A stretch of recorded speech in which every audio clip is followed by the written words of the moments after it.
accidents, not injuries in the home, not cancer, guns. According to the CDC in 2020, the most recent year's statistics are available. 4,368 American babies, children, and teens died from gunfire. That's 12 kids every day, an increase of nearly 30% over the previous year. America has watched in horror as one mass shooting after another has claimed the lives of innocent children. But it isn't just mass shootings. In 2020, an average of nearly 8 kids were killed in gun homicides every day. We also lost nearly 1,300 kids in gun suicides that year, and nearly 150 died in gun accidents. Guns are killing our kids at a devastating rate.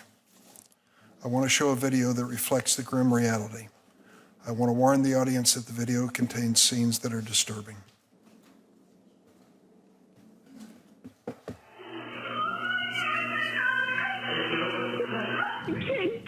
We're playing, they got a gun, they were playing. My daughter, she's dead, I think she's dead. A guy with a pistol or some kind of gun, and he came in and shot my mother and my grandma.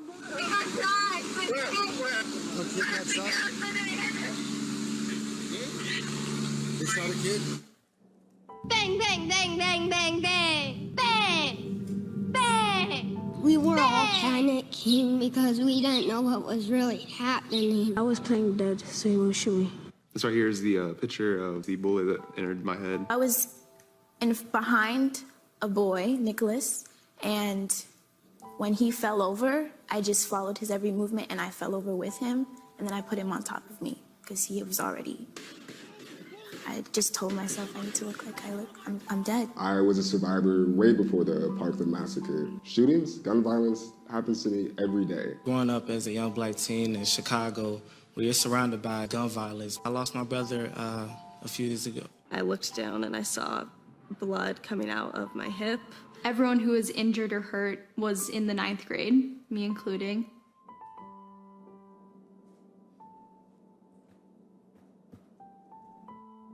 A lot of people either don't know about or forget about the trauma of gun violence.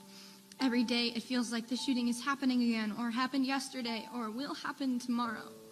People affected by everyday gun violence have to walk by the street corner where their best friend, their brother, their mother, their nephew, where they themselves were shot. That trauma, once inflicted, doesn't leave. Sometimes when I'm laying down, I just hear it and I get scared. Sometimes at night, I have nightmares too. I don't want it to happen again. And you think it's going to happen again?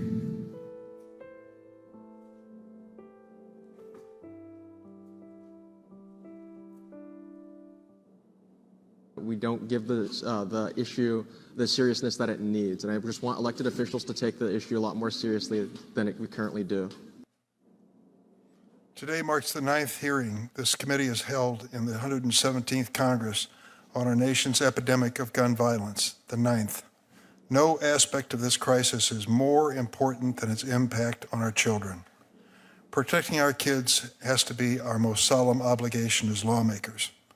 What can we do? First, we need to admit that this is a problem with a solution. For too long, gun tragedies have met with inaction in Washington. But when we are talking about the #1 killer of kids in America, we can't just shrug our shoulders and say, well, politics make this impossible. I'm glad there's now a bipartisan deal on a framework for reform that would help save lives and better protect our kids. Congratulations, Senator Blumenthal, for your contribution to this effort.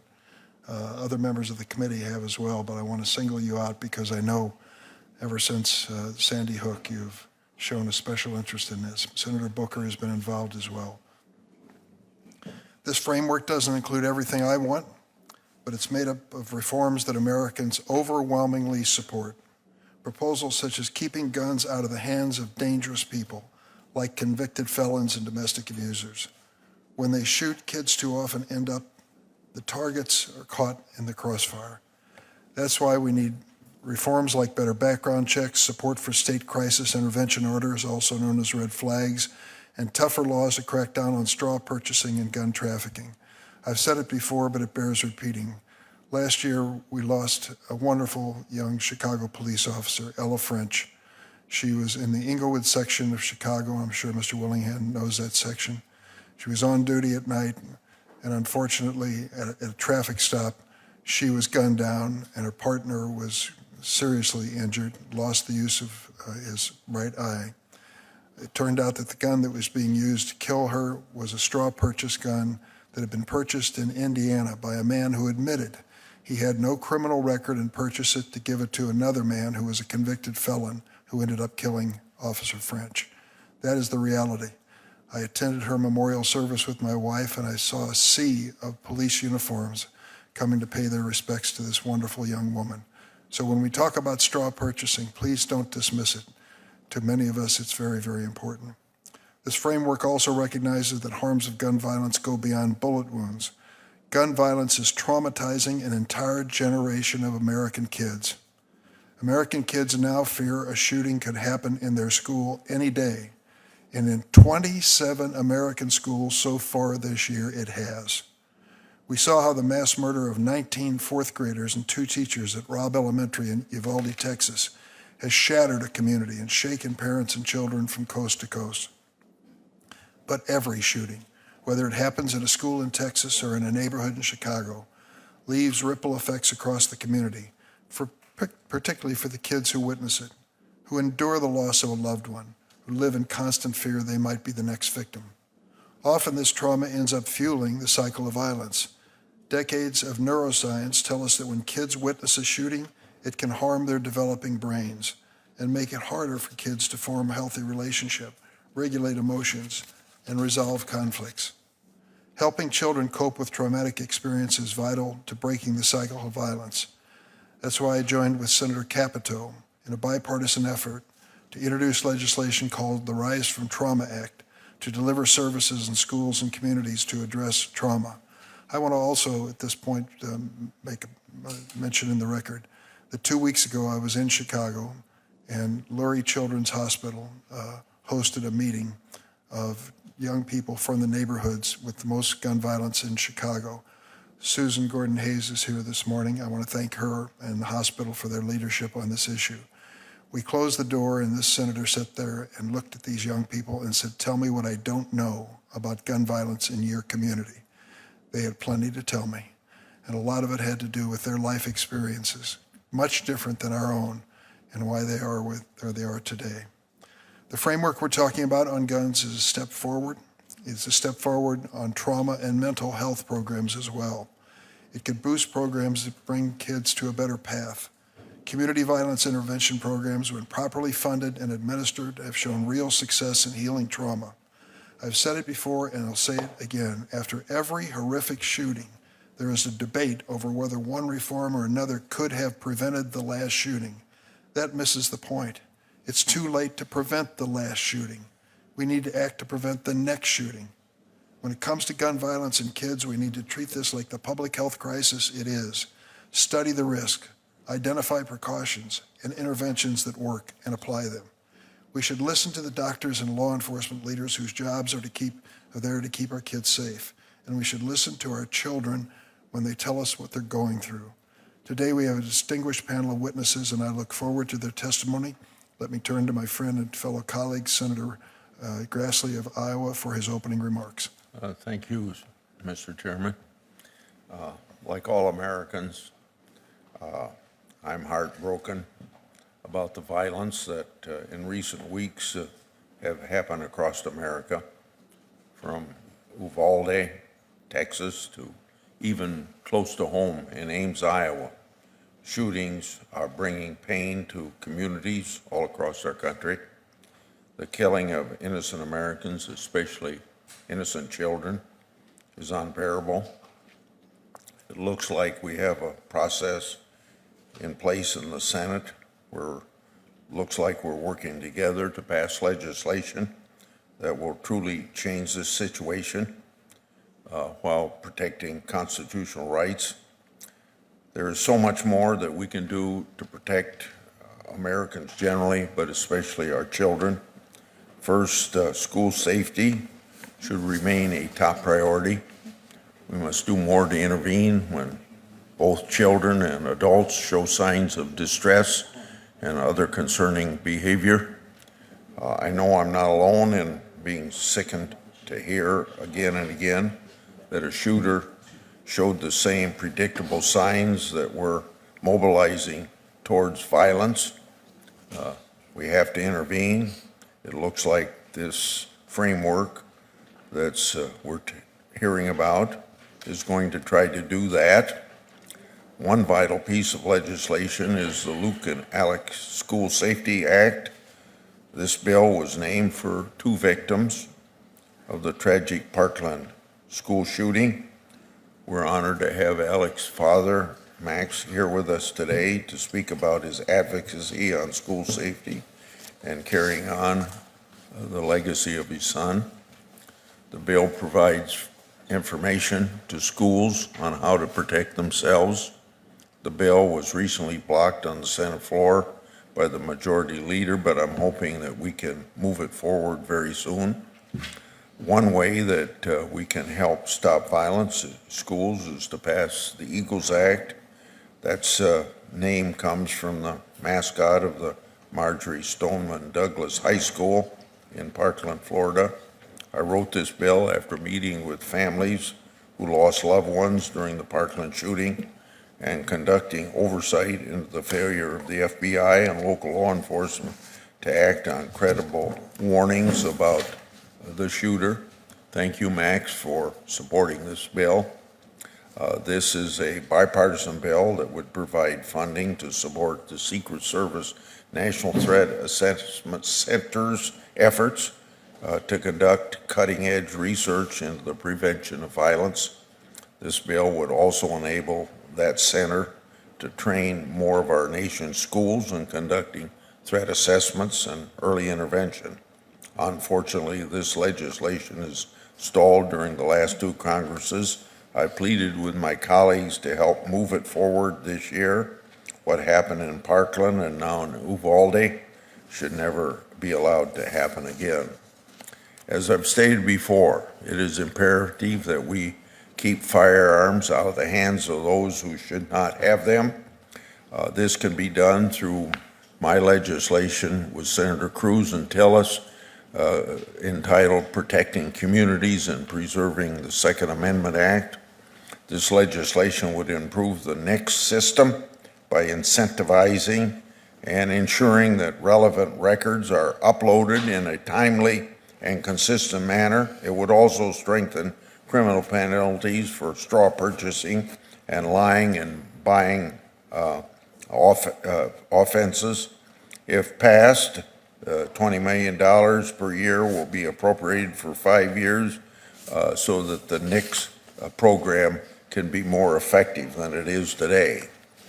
Mental health has taken a toll on Americans across the country, more so in recent years due to COVID-19 lockdowns.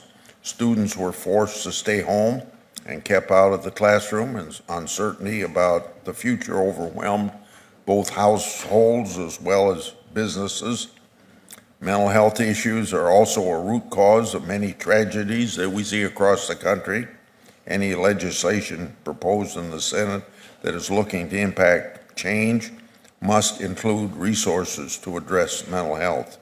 We can't live in a society where violence is tolerated. In terms of violence and crime, our country has seen enough. We must take necessary steps to prevent further acts of violence across our country. When it comes to saving children's lives, that means combating gang violence. While mass shootings often receive national attention, there are countless parents who suffer outside of the spotlight of the terrible ramifications of nationwide spike in violent crime. For all of those grieving the premature loss of a child or loved one, I cannot pretend to understand what you're going through, but I'm here to listen and I want to act. I look forward to discussing policies to keep our children safe. Thanks, Senator Grassley. And I want to just add, I did not see that Senator Cornyn had arrived when I was acknowledging those that are part of this effort to establish a bipartisan gun safety package. Thank you, Senator Cornyn, and I want to acknowledge that Senator Klobuchar has an important element in this package relative to domestic violence. So as you can see, many members of the committee are actively engaged in this, and we are hoping that we can move forward on it on a timely basis. Today we welcome 5 witnesses. I want to thank them for joining us. Before we swear them in, I'll briefly introduce the Democratic-sponsored witnesses, and Senator Grassley will introduce the Republicans. The first witness is Ernest Willingham of Chicago, 19 years old, student at Northeastern University in Boston studying health science. Grew up on the west side of Chicago. For those not familiar, that is a very dangerous area when it comes to gun violence. He's the youngest of 11 in his family, the first male in his family to graduate high school, well on his way to a career in the medical field, already worked as a medical assistant and clinical assistant. Ernest, we're glad you're with us. Dr. Maura Szilagyi, did I get it? Good. Maura Szilagyi is a pediatrician and professor of pediatrics at UCLA. She's the Division Chief of Development and Behavioral Pediatrics. Currently serves as president of the American Academy of Pediatrics. The AAP is an organization of 67,000 pediatricians dedicated to the health, safety, and well-being of infants, children, adolescents, and young adults. She completed her MD and PhD in pediatric residency at the University of Rochester. Chief Jerry Williams has served since 2016 as the police chief of Phoenix, the largest police agency in the state of Arizona. She currently serves as president of the Major Cities Chiefs Association. 32-year law enforcement veteran. Prior to serving as chief in Phoenix, she was chief in the city of Oxnard, California. Bachelor's degree from Arizona State, master's degree in education from Northern Arizona University. Now I turn to Senator Grassley. Yeah. First, I introduce Max Schachter. Max is the executive director of Safe Schools for Alex and father of Alex Schachter, who was tragically murdered Valentine's Day 2018 at the Marjorie Stoneman Douglas High School shooting. Max is a national school safety advocate who works to ensure access to best practices and resources for students, parents, and school districts and law enforcement. We're thankful for your testimony and your passion and your expertise on this subject. Next witness is Amy Swear. Amy is a legal fellow at the Heritage Foundation, Edmund Mises III Center for Legal and Judicial Studies, where her scholarship focuses on, among other things, the Second Amendment, overcriminalization, school safety, and the intersection of gun violence and mental health. She was a driving force behind the Heritage's School Safety Initiative, which was developed after the tragic 2018 school shooting in Parkland, Florida, to ensure more voices were included in national conversation on gun control and student safety. Thank you for being here, Amy and Max. Thanks, Senator Grassley. We'll have our opening statements by our witnesses of 5 minutes and then 5 minutes of questioning from each senator. And I'll start with the traditional oath. I ask the witnesses to please stand. Raise your right hand. Do you affirm the testimony you're about to give will be the truth, the whole truth, and nothing but the truth, so help you God? Thank you. Let the record reflect that the witnesses have answered in the affirmative. Mr. Willingham, please proceed with your opening statement.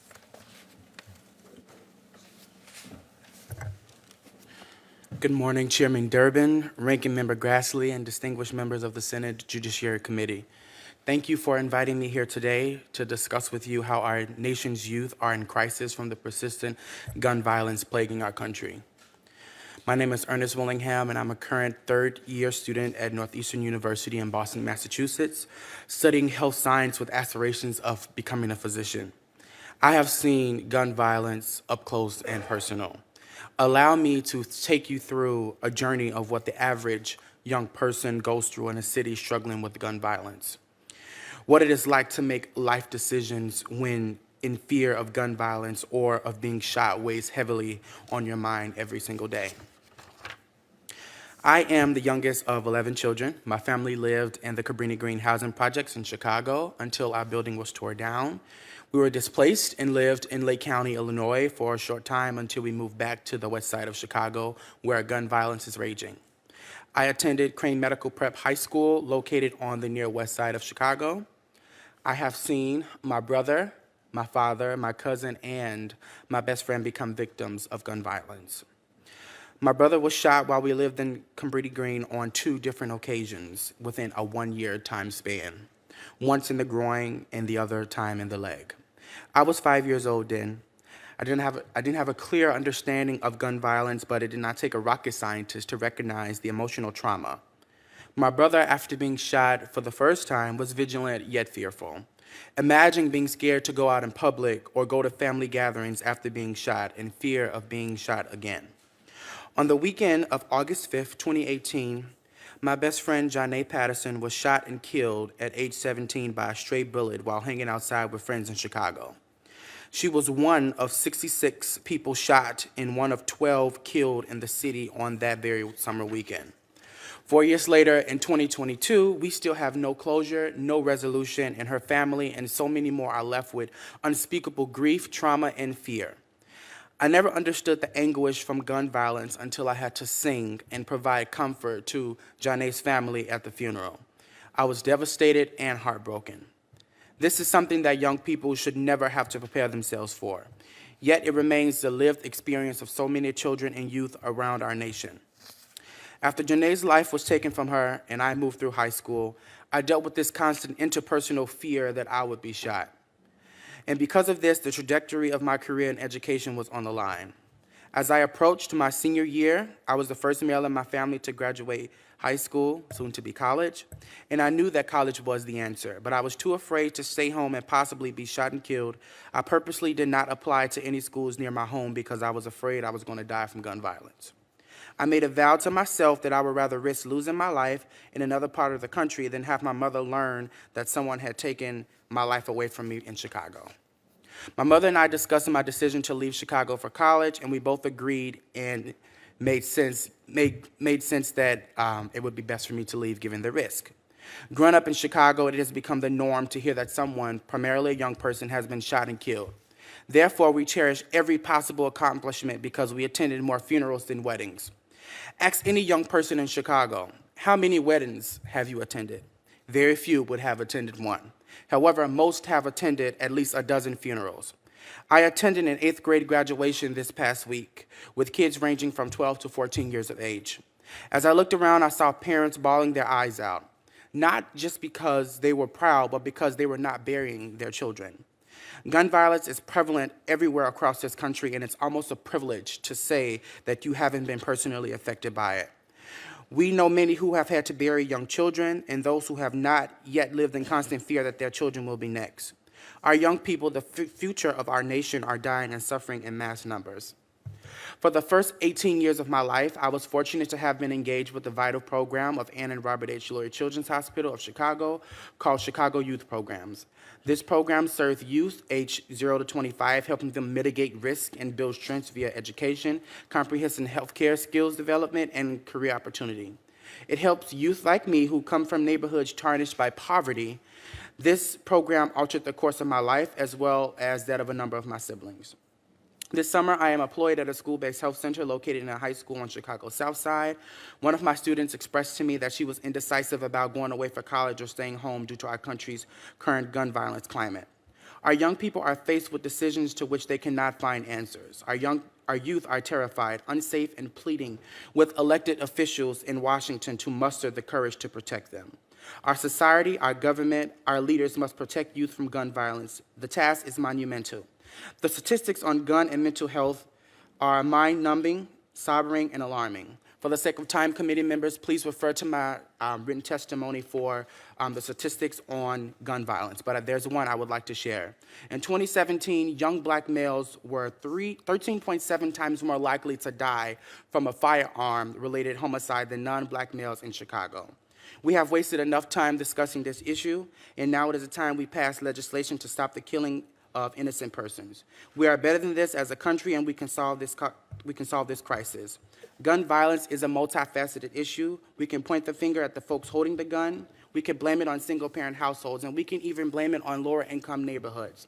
But until the legislative branch takes a stand to save our children, we are pointing the finger right back at you. Just over the past week, there has been at least 377 deaths and 804 injured from gun violence. Senators, consider yourselves responsible. It is the responsibility of the legislative branch of this government to initiate stricter gun laws and uphold a standard of safety for all people across this country. We cannot continue to allow what Janae Patterson's mother experienced to become the norm for families and fathers across the country. As another day passes without proper steps being taken, the young people of our nation, are holding the legislative branch accountable for each life that is taken away while we wait. I plead with you to pass common sense gun legislation so children and youth can grow up in safe communities. Thank you for your time. Thank you, Mr. Willingham. Mr. Schechter?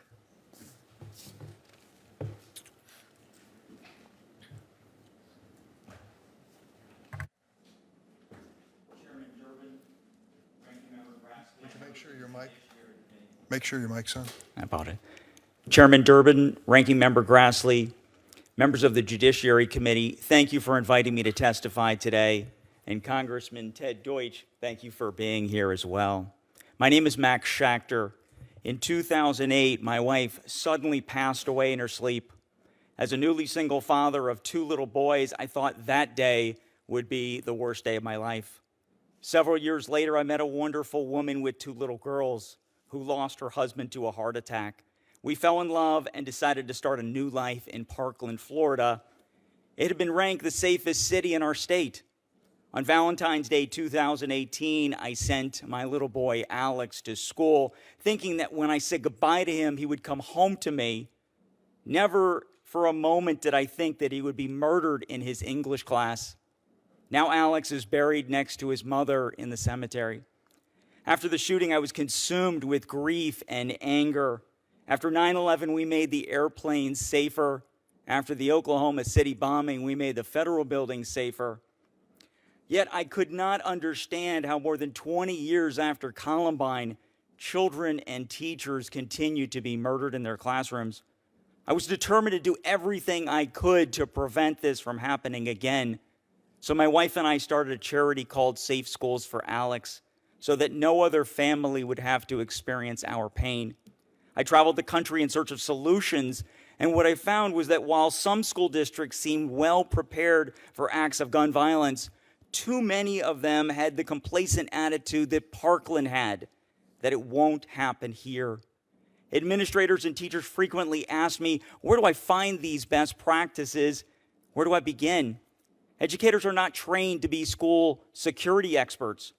School officials need proper guidance on what evidence-based practices work and do not, which is why in 2018, I started advocating for the creation of a federal school safety clearinghouse, a streamlined one-stop shop for all school safety best practices, resources, and grant programs. And in 2020, I was ecstatic that this clearinghouse was launched on schoolsafety.gov. Schoolsafety.gov features materials from the Departments of Education, Justice, Homeland Security, and Health and Human Services. The clearinghouse offers guidance on issues ranging from physical security measures to mental health counseling. It also offers a grant finder tool where school officials can search and apply from more than 40 different programs, offering nearly $2 billion in funding. And the clearinghouse is already making schools safer. Today, I'm here to ask Congress to pass 2 important bills to help make schools safer. The first is the Luke and Alex School Safety Act, named in memory of my little boy, Alex, and his good friend, Luke Hoyer. The bill, known as LASA for short, would codify the federal clearinghouse I just described into law. LASA would make the clearinghouse permanent, and it would require the Secretary of Education to actively inform all school districts around the country of the important resources it provides. The second bill is the Eagles Act, named after Alex's high school mascot, the Marjorie Stoneman Douglas Eagles. The U.S. Secret Service uses threat assessments to protect the president and senior government officials. Law enforcement uses threat assessments to prevent mass shootings. Our children deserve the same protection. The Eagles Act would direct the National Threat Assessment Center of the Secret Service, known as NTAC, to expand their mission to include school safety and provide them the necessary resources that they need to help schools prevent violence before it happens. Since 2000, NTAC has delivered nearly 2,400 training sessions to over 230,000 public and private sector participants on how to conduct threat assessments and prevent targeted violence. I've had the privilege to work alongside NTAC and its chief, Dr. Lena Alathari, and I can tell you that their training has been so effective that schools have almost immediately applied what they have learned to prevent attacks. Protecting our kids from gun violence requires us to do everything we can to make schools safer. I'm grateful for the bipartisan support I've received for both LASA and Eagles. And now is the time to pass into law the legislation that the Parkland families have been working on for 4 years. We cannot focus on school safety only when a tragedy happens. School safety must be a year-round priority. By passing LASA and Eagles, we can help save lives and prevent the next Uvalde and Parkland. Thank you very much. Thank you, Mr. Schechter. Dr. Szilagyi is president of the American Academy of Pediatrics and is recognized at this time. Thank you. Chairman Durbin and Ranking Member Grassley, I'm Dr. Maura Szilagyi. I'm a primary care pediatrician and president of Could the you American... pull the microphone a little closer to you? I can. Thank you. All right. Chairman Durbin and Ranking Member Grassley, I'm Dr. Maura Szilagyi. I'm a primary care pediatrician and president of the American Academy of Pediatrics. I asked the pediatrician members of the AAP to send me their stories of how gun violence has impacted the children they care for. The response was overwhelming. In just a few days, I received over 300 compelling and heart-wrenching stories from pediatricians. I brought them with me today, and I urge you to read them. On the morning of May 24th, the students of Robb Elementary School started their day like any other. They tied their shoes, put on their backpacks, and said goodbye to their parents. They went to school expecting to see their friends, to learn, and to prepare for summer break. It should have been an ordinary day. But 19 of these children did not return home to their families that day to untie their shoes and hang up their backpacks. These 19, 9, 10, and 11-year-olds, 3rd and 4th grade students, will never return home because their lives were taken in a horrific display of violence. And unfortunately, in America, a day with gun violence has become an ordinary day. Uvalde's only pediatrician, Dr. Roy Guerrero, was called to the emergency room to help with the injured children that day. Ultimately, he lost 5 of his young patients, children he'd care for much of their lives.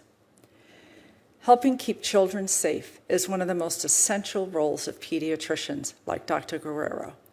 For example, we work with families to keep children safe in the car by making sure they are safely secured in car seats.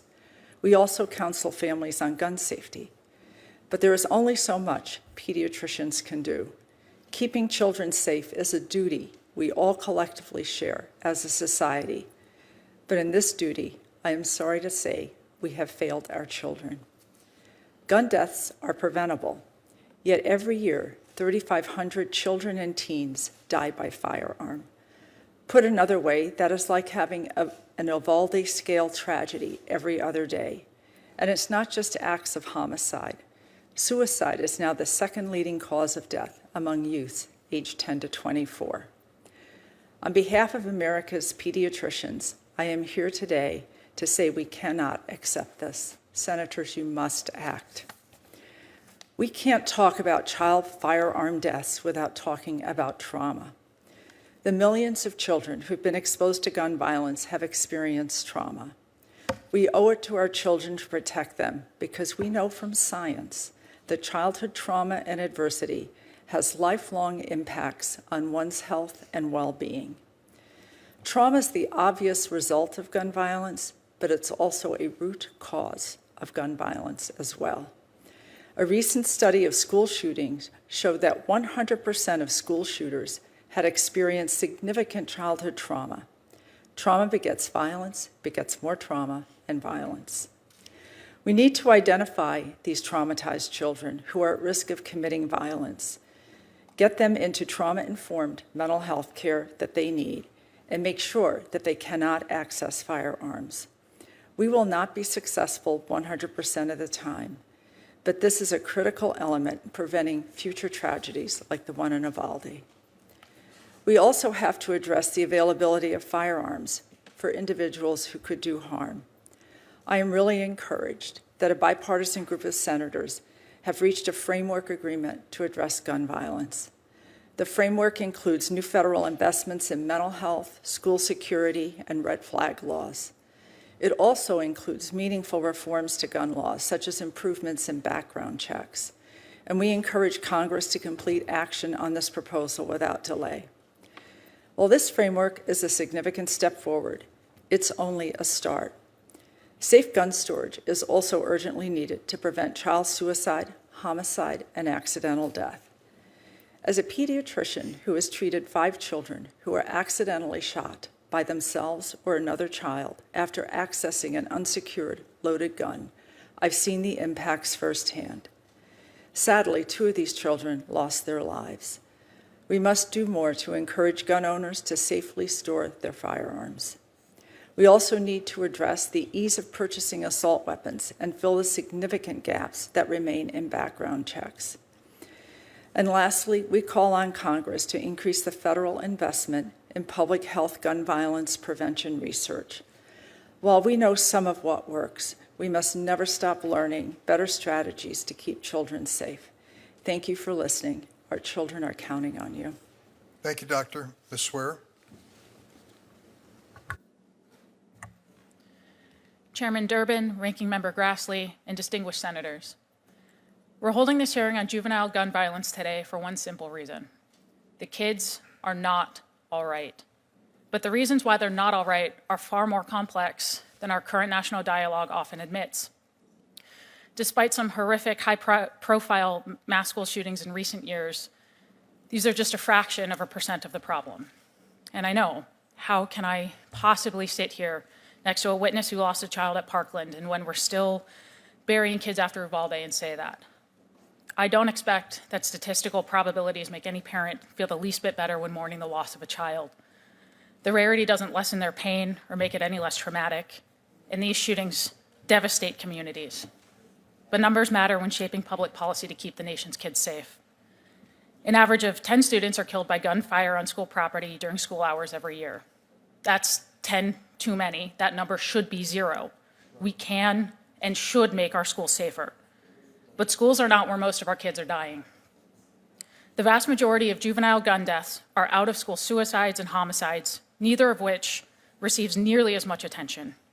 And suggesting that the problem is simply guns does everyone a disservice. The problem is deeper. Our kids are suffering from a decades-long downward spiral of mental and emotional unwellness, and it's leading them to take their lives at increasing rates, especially since the beginning of the COVID-19 pandemic. Well over 1,000 high school-aged teens killed themselves with firearms last year.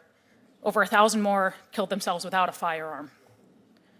Our kids are also increasingly uninterested in going to school, with chronic absenteeism rates in major districts this year reaching as high as 40%. This, unsurprisingly, correlates with kids increasingly engaging in serious criminal behaviors that make it more likely they'll victimize others or become victims of gun violence themselves. You can find far more examples in the last school year of teenagers being shot specifically by armed victims while engaging in criminal activity than of teenagers being shot in schools. So what's the federal role in all of this? Because that's the question. That's why we're all here today, right? Well, we know it doesn't work. Banning certain semi-automatic firearms or standard capacity magazines are not serious solutions, and they're based more on irrational fear than on data or on the Constitution. They become even less serious in the context of juvenile deaths, where most of these kids are already unable to lawfully purchase any firearms and are overwhelmingly using or being victimized by criminals with illegally possessed handguns. So instead of wasting too much time on what won't save our kids, I'm going to highlight 3 solutions out of the many proposed in my written submission, which I hope you read. Number 1, Allow schools to shift unused COVID funds to school security and mental health. Physical security matters. Swift, armed responses to threats, whether mass shootings or any other threat, matter. Student access to mental health resources matters.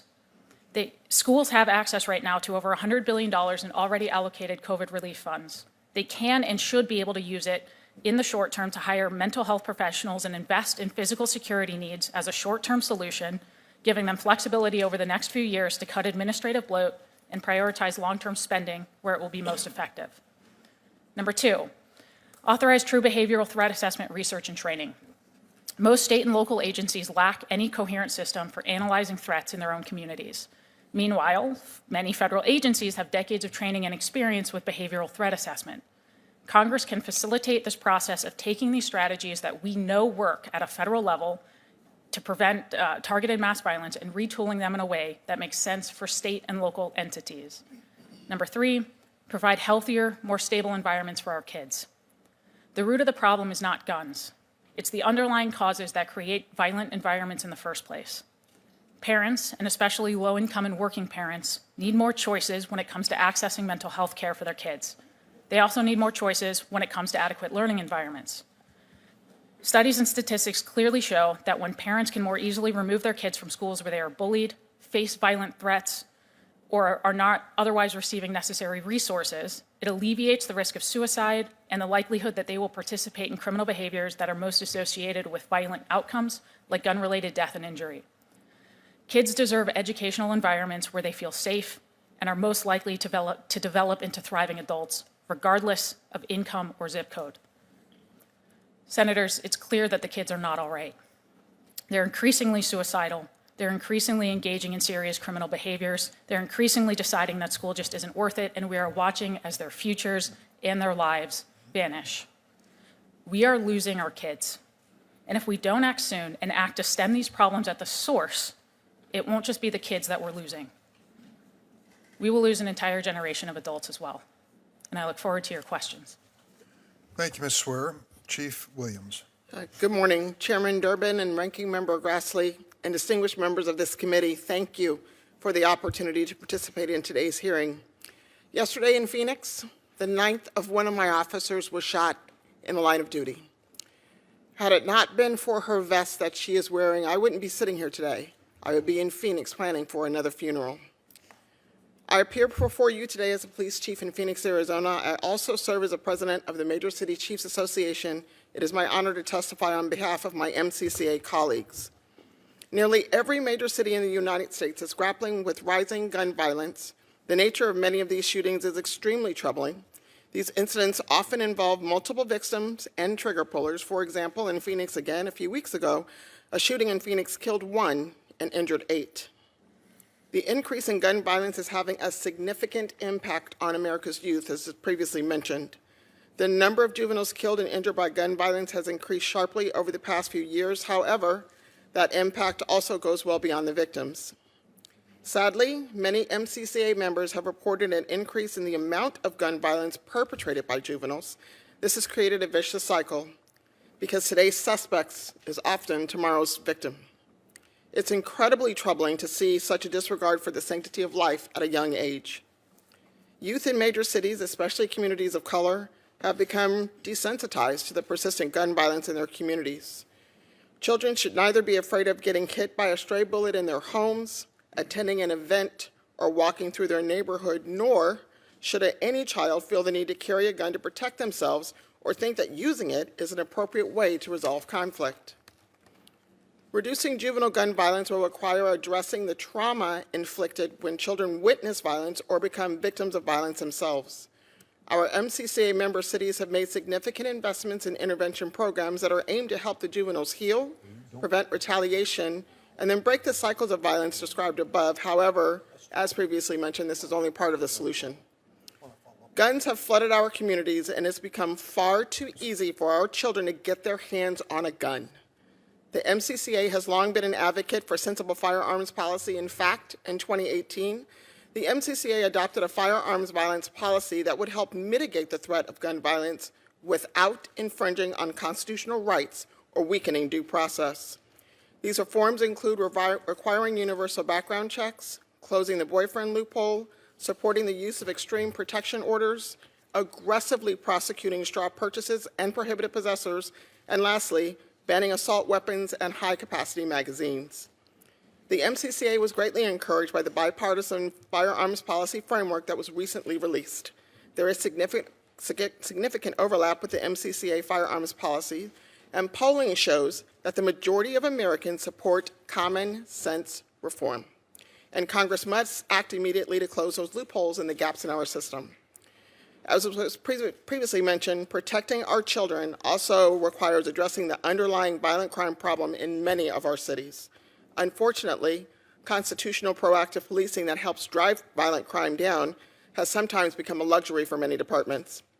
Law enforcement needs additional resources to bolster its response to violent crime and gun violence. An overall lack of accountability for violent offenders is contributing to the rise in gun violence. In some of our major cities, district attorneys are not prosecuting serial firearm offenders. Judges continue to release violent offenders on low or no bond. To address these challenges, Congress must provide resources to the U.S. Attorney's offices to support additional federal prosecution as appropriate. Additionally, we know that approximately 60% of the districts do not have a Senate-confirmed U.S. attorney. A confirmed U.S. attorney is a key partner in local law enforcement's fight against violent crime.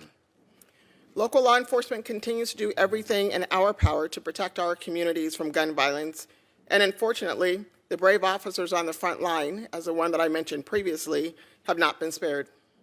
In the last 6 months, 9 Phoenix police officers have been shot and 15 injured. Many of these attacks are brazen, and the shooters are often violent offenders with previous felony conviction. The violence against law enforcement must stop. The current gun violence epidemic has been particularly devastating to America's youths.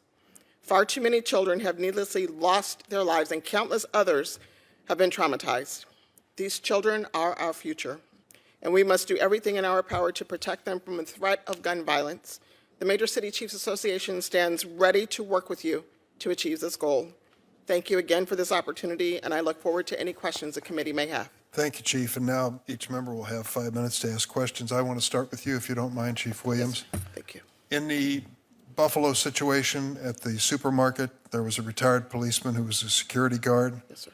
And when the shooter came in with his AR-15 and started shooting randomly the customers in the store, he pulled out his handgun and he was gunned down by this AR-15 as well.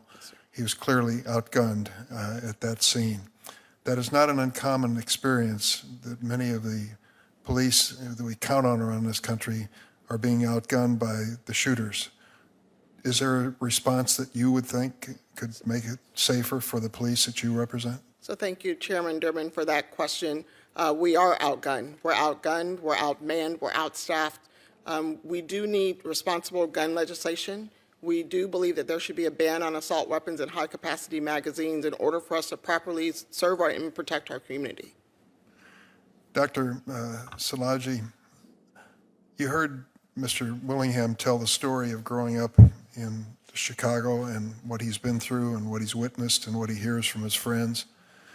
Can you tell me a little bit? I think that would fit into the adverse childhood experience for sure, the trauma situation. Can you tell me, I'm trying to look for a hopeful sign here. He's come forward and has made quite a great contribution in his own life toward his college education and his aspirations. What are the hopes of rescuing young people like him who have been exposed to this trauma as they're growing up? Thank you so much for that question, Senator Durbin, and I'd really like to thank Ernest Willingham for his testimony. He represents so many of the youth that I take care of. I've been a foster care, child welfare pediatrician for over 30 years, and one can't do that work without seeing trauma every day, everywhere I look.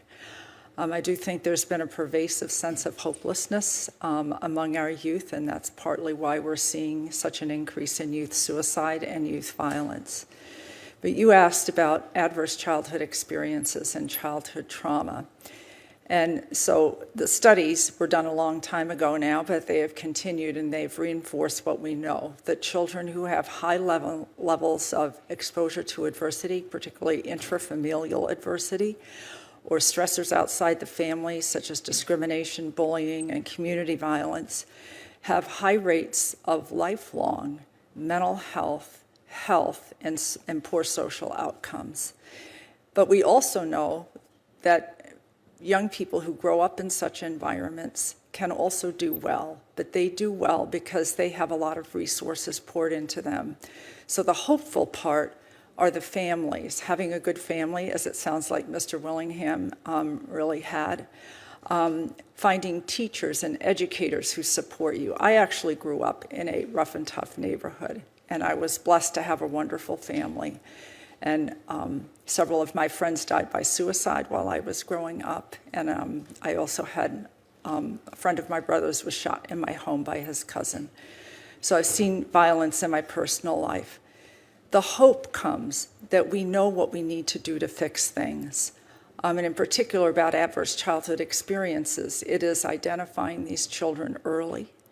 It is pouring resources into them, and a lot of that has to do with the relationships we surround them with. We need evidence-based trauma-informed mental health care, and I deeply appreciate the work that you have been doing to pass legislation on increasing mental health supports and addressing trauma-informed care.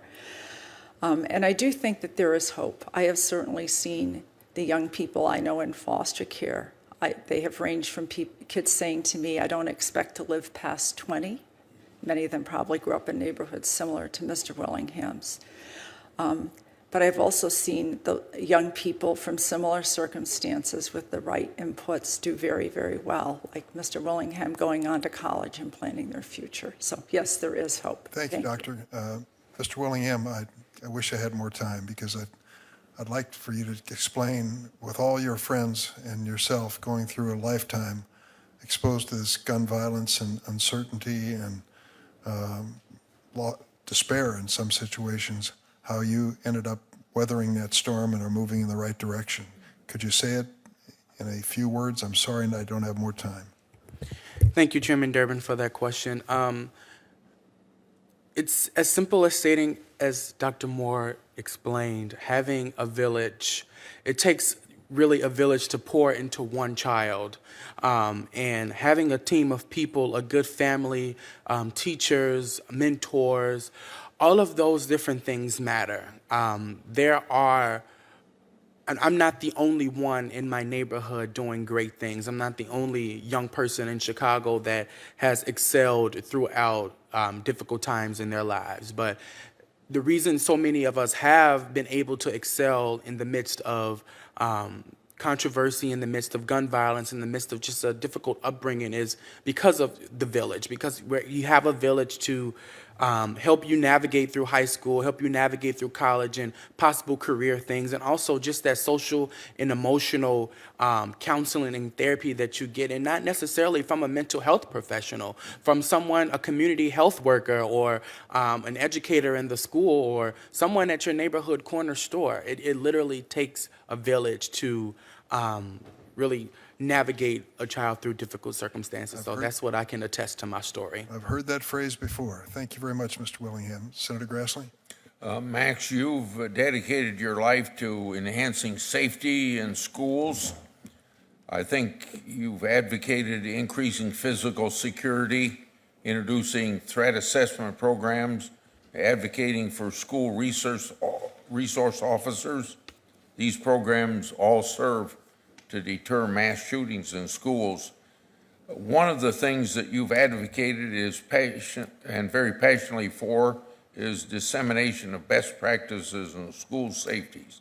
I'm proud to co-sponsor a bill named after your son that will codify federal clearinghouse of best practices. How did you come to the conclusion that this vital element of protecting children in schools is an important approach? Thank you, Senator Grassley. After Alex was murdered in the Parkland school shooting, I made it my mission to do everything I could to make sure that this never happened again.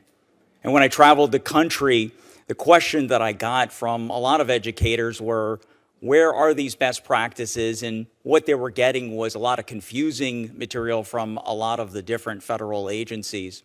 So we had this idea to create a federal school safety clearinghouse, and it's really been a model for what the federal government can do if they all work together.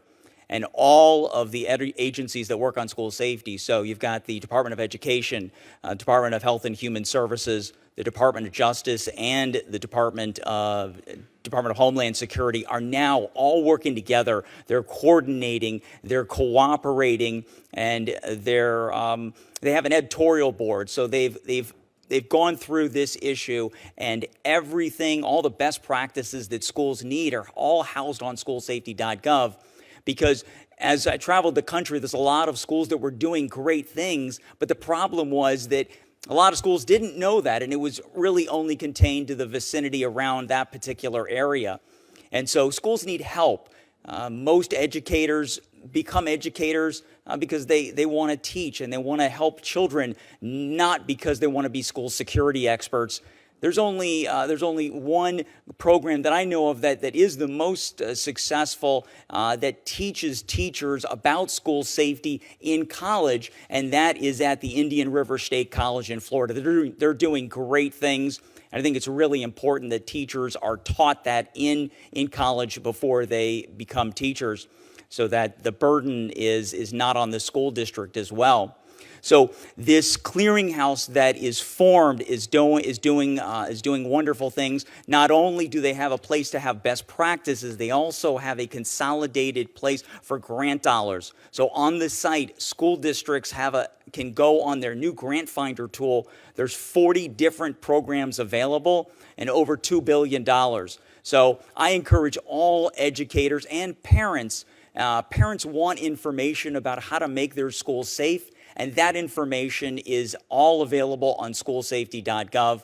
And schools that are curious about what they should do first and where their gaps are, they have a school readiness tool where all they do is they fill out a 10-question questionnaire on the site, and that'll tell them, based on their answers, that'll tell them what they should be doing first, what they should be doing second, where their gaps are in school safety, and then based on their gaps, it directs them to grant dollars. So I really hope that this Congress will pass the Luke and Alex School Safety Act, and that is included in the new bipartisan agreement on gun safety. This will have to be my last question to Max and to Amy. The Threat Assessment Center data shows over 80% of the active shooter events lasting less than 5 minutes. So would both of you tell me, what role do school resource officers serve in mitigating firearm violence in schools? Let's start with Amy. Thank you, Senator. We know that when we've reached the point where it's too late, where we're not talking about prevention, we are talking about an individual who is an active threat to that school, whether because they're a mass shooter or any other threat. And in that moment, what matters is how quickly there is an armed response, an armed confrontation. School resource officers play a role in that armed confrontation because they are the ones on scene. It lessens that amount of time. And you actually saw this in Santa Fe High School several weeks after Parkland, where within under 4 minutes, you had school resource officers draw that shooter's attention to themselves, heroically take on that gunfire. And we would have seen, but for that, a rate of death quite similar to Parkland, but instead it was far less. And we've seen this, I've listed in my written testimony a number of other occasions where school resource officers have been immediately on the scene to confront that threat, again, whether it's a mass shooting or any other threat, because we know that that is in that moment, the thing that matters most is the quickness of that response. Mac, maybe you can give a short response so I don't take time from my colleagues. In Parkland, in just 3 minutes and 51 seconds, 24 people were shot and or killed, including my little boy, Alex. And school resource officers are critical to being on scene. In Florida, we are the only state in the country that we've mandated that every K through 12 school, there has to be an armed security officer. When these incidents happen, the most important thing is that they stop the killing and then stop the dying. And I just wish they were sooner. But all other thing that needs to be addressed is the law enforcement response in Parkland. We had 9 sheriff's office deputies that waited outside. We saw the same thing in Uvalde. Law enforcement needs to do better at the training. When the Broward Sheriff's Office was only conducting active shooter training every 3 years, that is not sufficient. And we saw the result. Thank you. Thank you. We're calling on the Democratic side based on the early bird rule, and next up is Senator Feinstein. Thank you very much, Mr. Chairman. I'd like to use my time, if I may, to make a statement. This country is no stranger to the horror of gun violence and its impact on our nation's children. Just last month in Texas, 19 children and 2 teachers were killed by a teenager with an assault weapon. Only 10 days before that, 10 people were killed at a grocery store in Buffalo by a teenager with an assault weapon. I think we deserve better than this, and I've reintroduced the Age 21 Act. This bill would prohibit the sale of assault weapons and high-capacity magazines to anyone under the age of 21. If this bill had been law, it would have prevented the teenagers in both Buffalo and Uvalde from legally purchasing the weapons they later used to kill a combined 31 people, including 19 children. I really deeply believe, I've been on this committee for a long time, that we need common sense reforms like the Age 21 Act to protect our children. Since 2018, 6 of the 9 deadliest shootings in the United States were committed by someone under the age of 21. That's a fact. The bill has received significant support from both medical professionals and educators, because it would be a big step toward protecting children from gun violence. The National Association of School Psychologists, the American School Counselor Association, and the American Federation of Teachers recently sent letters to the Senate in support of the bill. So, Dr. Sislagi and Chief Williams, can you discuss what you have seen in your work between young people having easy access to dangerous firearms and harms caused to children from gun violence? So, Senator, thank you for that question. As I previously mentioned in my oral statement, today's victims is tomorrow's suspects. We're seeing kids as young as 12, 13, and 14 have accessibility to guns and are unafraid to use those weapons in order to hurt or harm individuals in the community. So your point is extremely well taken when we talk about the age and the accessibilities to weapons. We as a country need to do better, and our children deserve far much better from us. Thank you, Mr. Chairman. That's what I wanted to say. Thank you, Senator Feinstein. Senator Cornyn. Thank you, Mr. Chairman. After the shooting in Uvalde, like Buffalo, like Florida, like in Colorado, every time one of these shootings occurs, we hear people say, do something.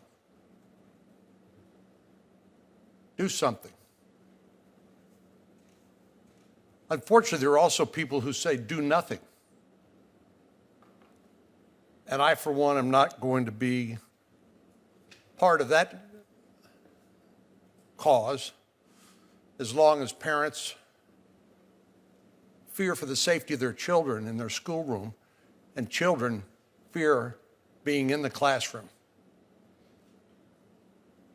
I firmly believe there are things that we can do that do not infringe the constitutional rights of law-abiding citizens.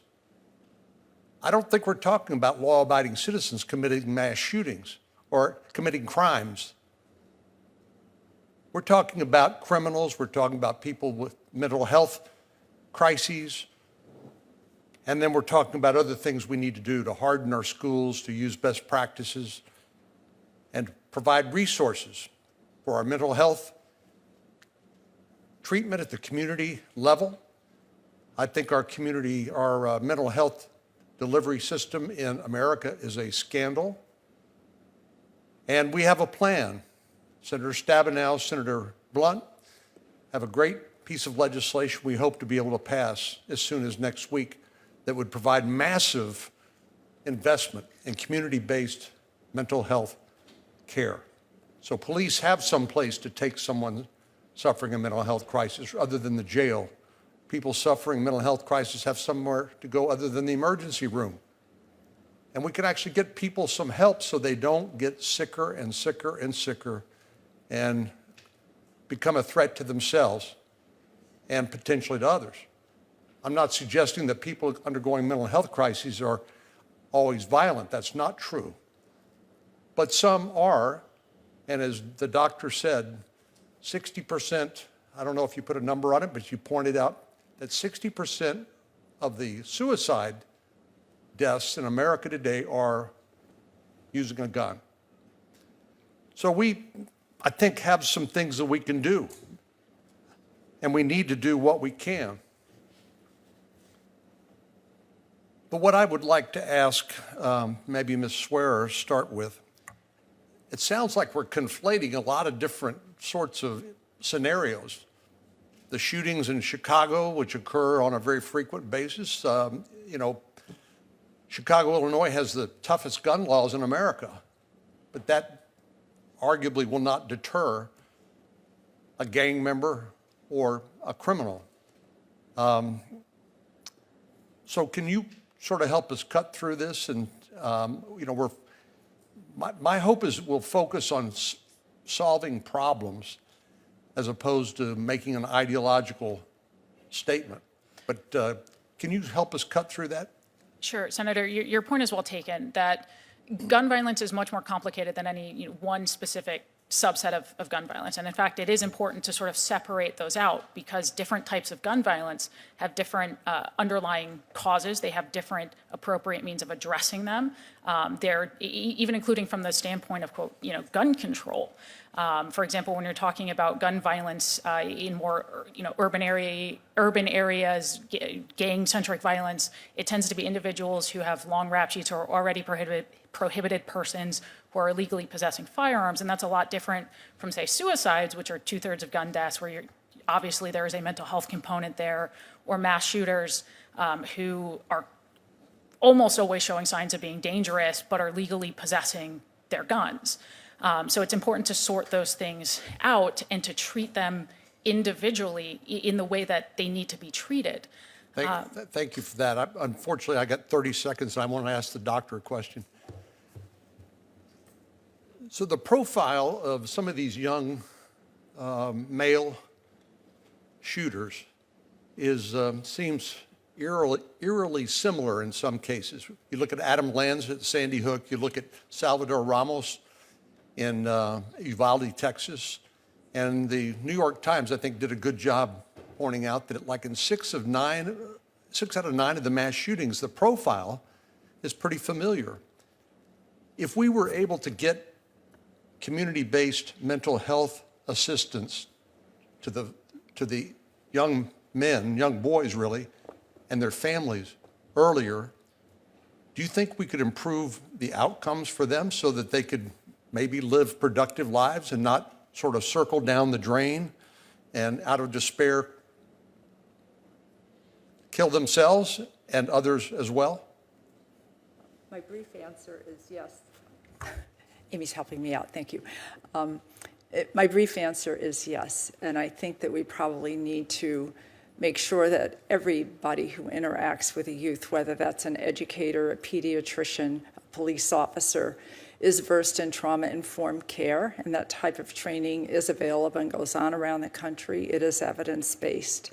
And I think if we could have every professional who interacts with a child take that kind of approach, that yes, and increasing our access to mental health services through community-based mental health, school-based mental health, integrated care in primary care settings, I think is crucial, and it all needs to be funded. So thank you so much for your work on this. Thanks, Senator Cornyn. Senator Whitehouse.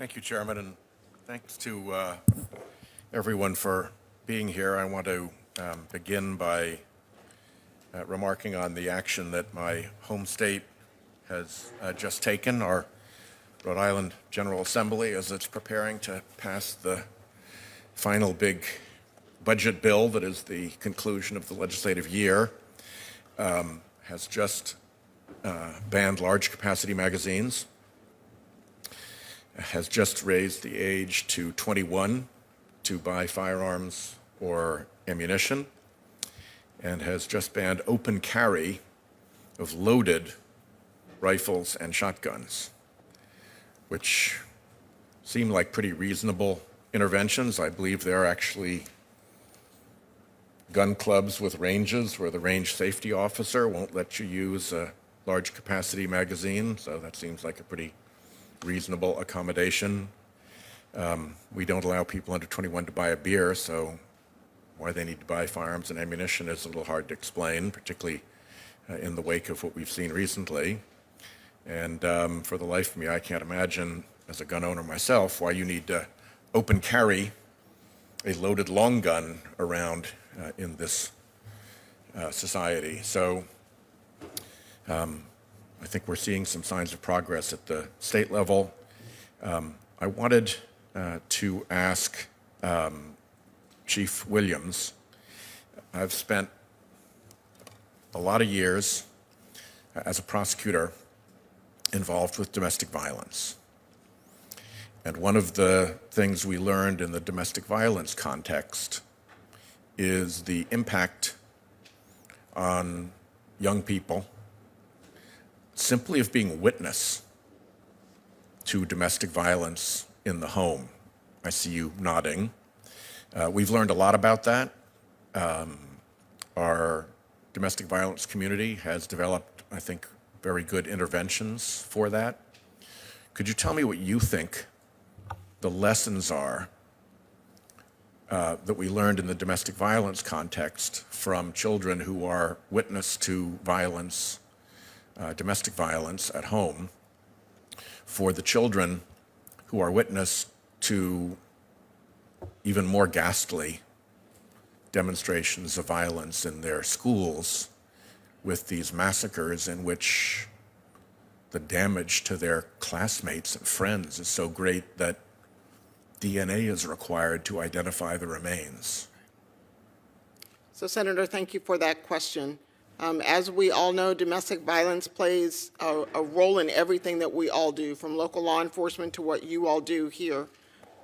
Children seeing trauma, children normalizing trauma, children witnessing trauma, I'm sure the doctor would say this also, creates this vicious cycle of violence where that child believes that is the norm.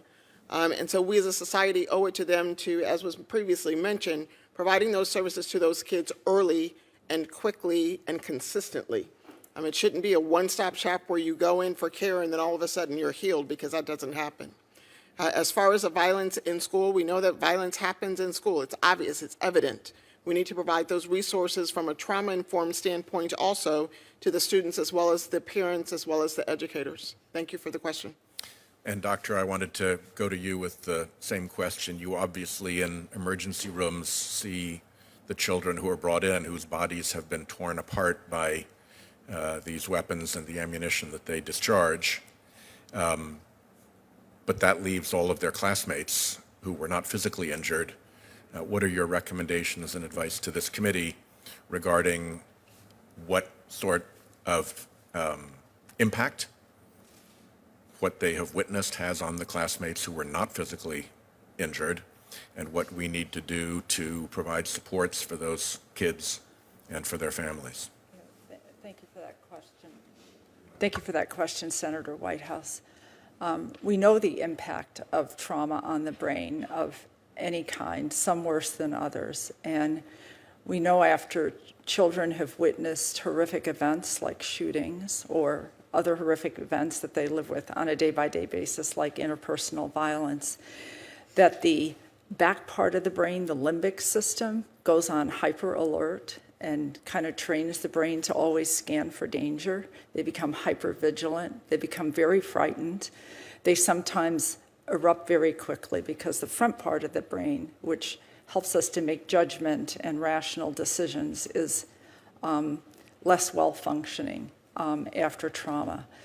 We also know that there are ways to help children, and there are numerous evidence-based trauma-informed mental health interventions that we can use to support families in supporting their children and providing therapy to children. Thank you. My time has expired. Thank you very much, Chairman. Thank you, Senator Whitehouse. Senator Booker. Thank you very much, Mr. Chairman. Dr. Stillage, I thank you for your commentary. I think Mr. Willingham and I could probably appreciate what it's like to live in a community where you hear gunfire. Mr. Willingham, I know you have the feeling like I do when you know young people who've died. I've lost young men that I've mentored. I've watched kids that I've watched grow up. And I'm tired of seeing sidewalk shrines with teddy bears and candles all around my neighborhood. And to the Senator Whitehouse's point, it really is the horror of a family losing a child, but the entire community suffers. Chief, I know you know this, when in communities like mine, when it's 4th of July is coming up, and I know what will happen when fireworks go off. Parents will tell me stories about their kids hiding under beds, calling the police, hiding in closets, and you see what that constant cortisol pumping in the brain does to their development, to their interactions with others. We had a kid bring a gun to school in my city just last week, not because he was seeking to hurt anybody, because he thought he needed it for protection. I have been championing a bill for a long time. It got included in the Build Back Better program called Break the Cycle of Violence Act, and it's for community violence intervention. I'm hoping it makes it into this bipartisan compromise, some resources. I really appreciated the testimony of Ms. Swearer, who we should follow the evidence, follow what works. Well, the data from places like Oakland are amazing with how much we can drop violence. And for instance, funding for hospital-based violence intervention programs that provide intensive counseling, peer support, case management, mediation, social services make a difference. And so I was wondering if you could affirm that. It's not, again, we talk about the guns, which I want to talk about, but we know that for the mental health, for the well-being, for communities that are grappling with this, there are other approaches that show massive reductions in violence. Thank you for that question, Senator Booker. I think that they all have a common thread running through them. Yes, there are evidence-based interventions that have shown tremendous success. And I think the common thread comes out of the science of resilience, where we know that when the brain gets flooded by a hormone called oxytocin, when there's a positive relationship in a child's life or a positive support group, that activates the relationship or the affiliation network of the brain. And that is as much a real network as the trauma network, if we want to think about it that way. And I think, it gives us great cause for optimism that we have these various interventions that we can have been proven in science that are probably working through that network and that can really help the child's brain develop in a way that leads them toward becoming the kind of person Mr. Willingham and yourself have become, even though you've grown up in neighborhoods that people may have lowered their expectations for. Yeah, what fear does to a community, not to mention the economic impact. I remember we had a shooting at an IHOP. They canceled their night shift. People lost jobs. It is a horrific thing that it does to our communities. Ms. Swearer, I think you'd be surprised at how much we probably agree on from policy-wise. I agreed with you. You mentioned schools. It's great in my community that parents have high-quality choices, from public charter schools to magnet schools to you name it. And I agree with you about focusing on violence. These assault weapons, which I would like to see bans on, they are a very small percentage of the killings. The Shahad, a young man I saw grow up, got killed at the top of my block with an assault weapon, and the officer told me it was like their head exploded. So I'm concerned about those weapons. But I agree with you about following the policy interventions that are going to yield us the biggest reduction in violence. But there's one question I have to ask, and I stipulate I'm in agreement with a lot of your testimony, but I don't understand when I hear the arguments from friends of mine, colleagues of mine, that don't think it's the guns, because England has the same mental health problems. The same, I lived there for 2 years, horrible suicide rates with kids. Canada as well. But people don't die of gun violence. So it has to be the guns to some point, the easy access to guns. And I agree with you. In my time as mayor of Newark, law-abiding gun owners were not committing the crimes. It was people getting easy access to guns. So to have a picture that paints not a call to do something in this country about the guns seems to be a little incomplete. Would you agree? To an extent, I would agree. It's about doing something about the guns that are actually causing problems in the hands of people who are committing violent offenses. And I think we'd agree overwhelmingly it's not about broad measures in the hands of law-abiding citizens, which is why it is important to do things like combat the very large and robust black market for firearms that we have in this country. And I actually do agree, Senator, that there is a lot that you and I do agree on. And it's not that it's not about firearms. I would also point out we have a pretty significant problem with non-firearm homicide in this country too, which is why it's important to address violence. I've got to be respectful of my colleagues. I'm way over my time. The one thing I'll say is I look at the data. When Wyoming got rid of their gun licensing, shootings went up 20%, suicides rose. When Connecticut put gun licensing in, the data shows 40% drop in shootings, 15% drops in suicides. And so to me, I want to follow the data.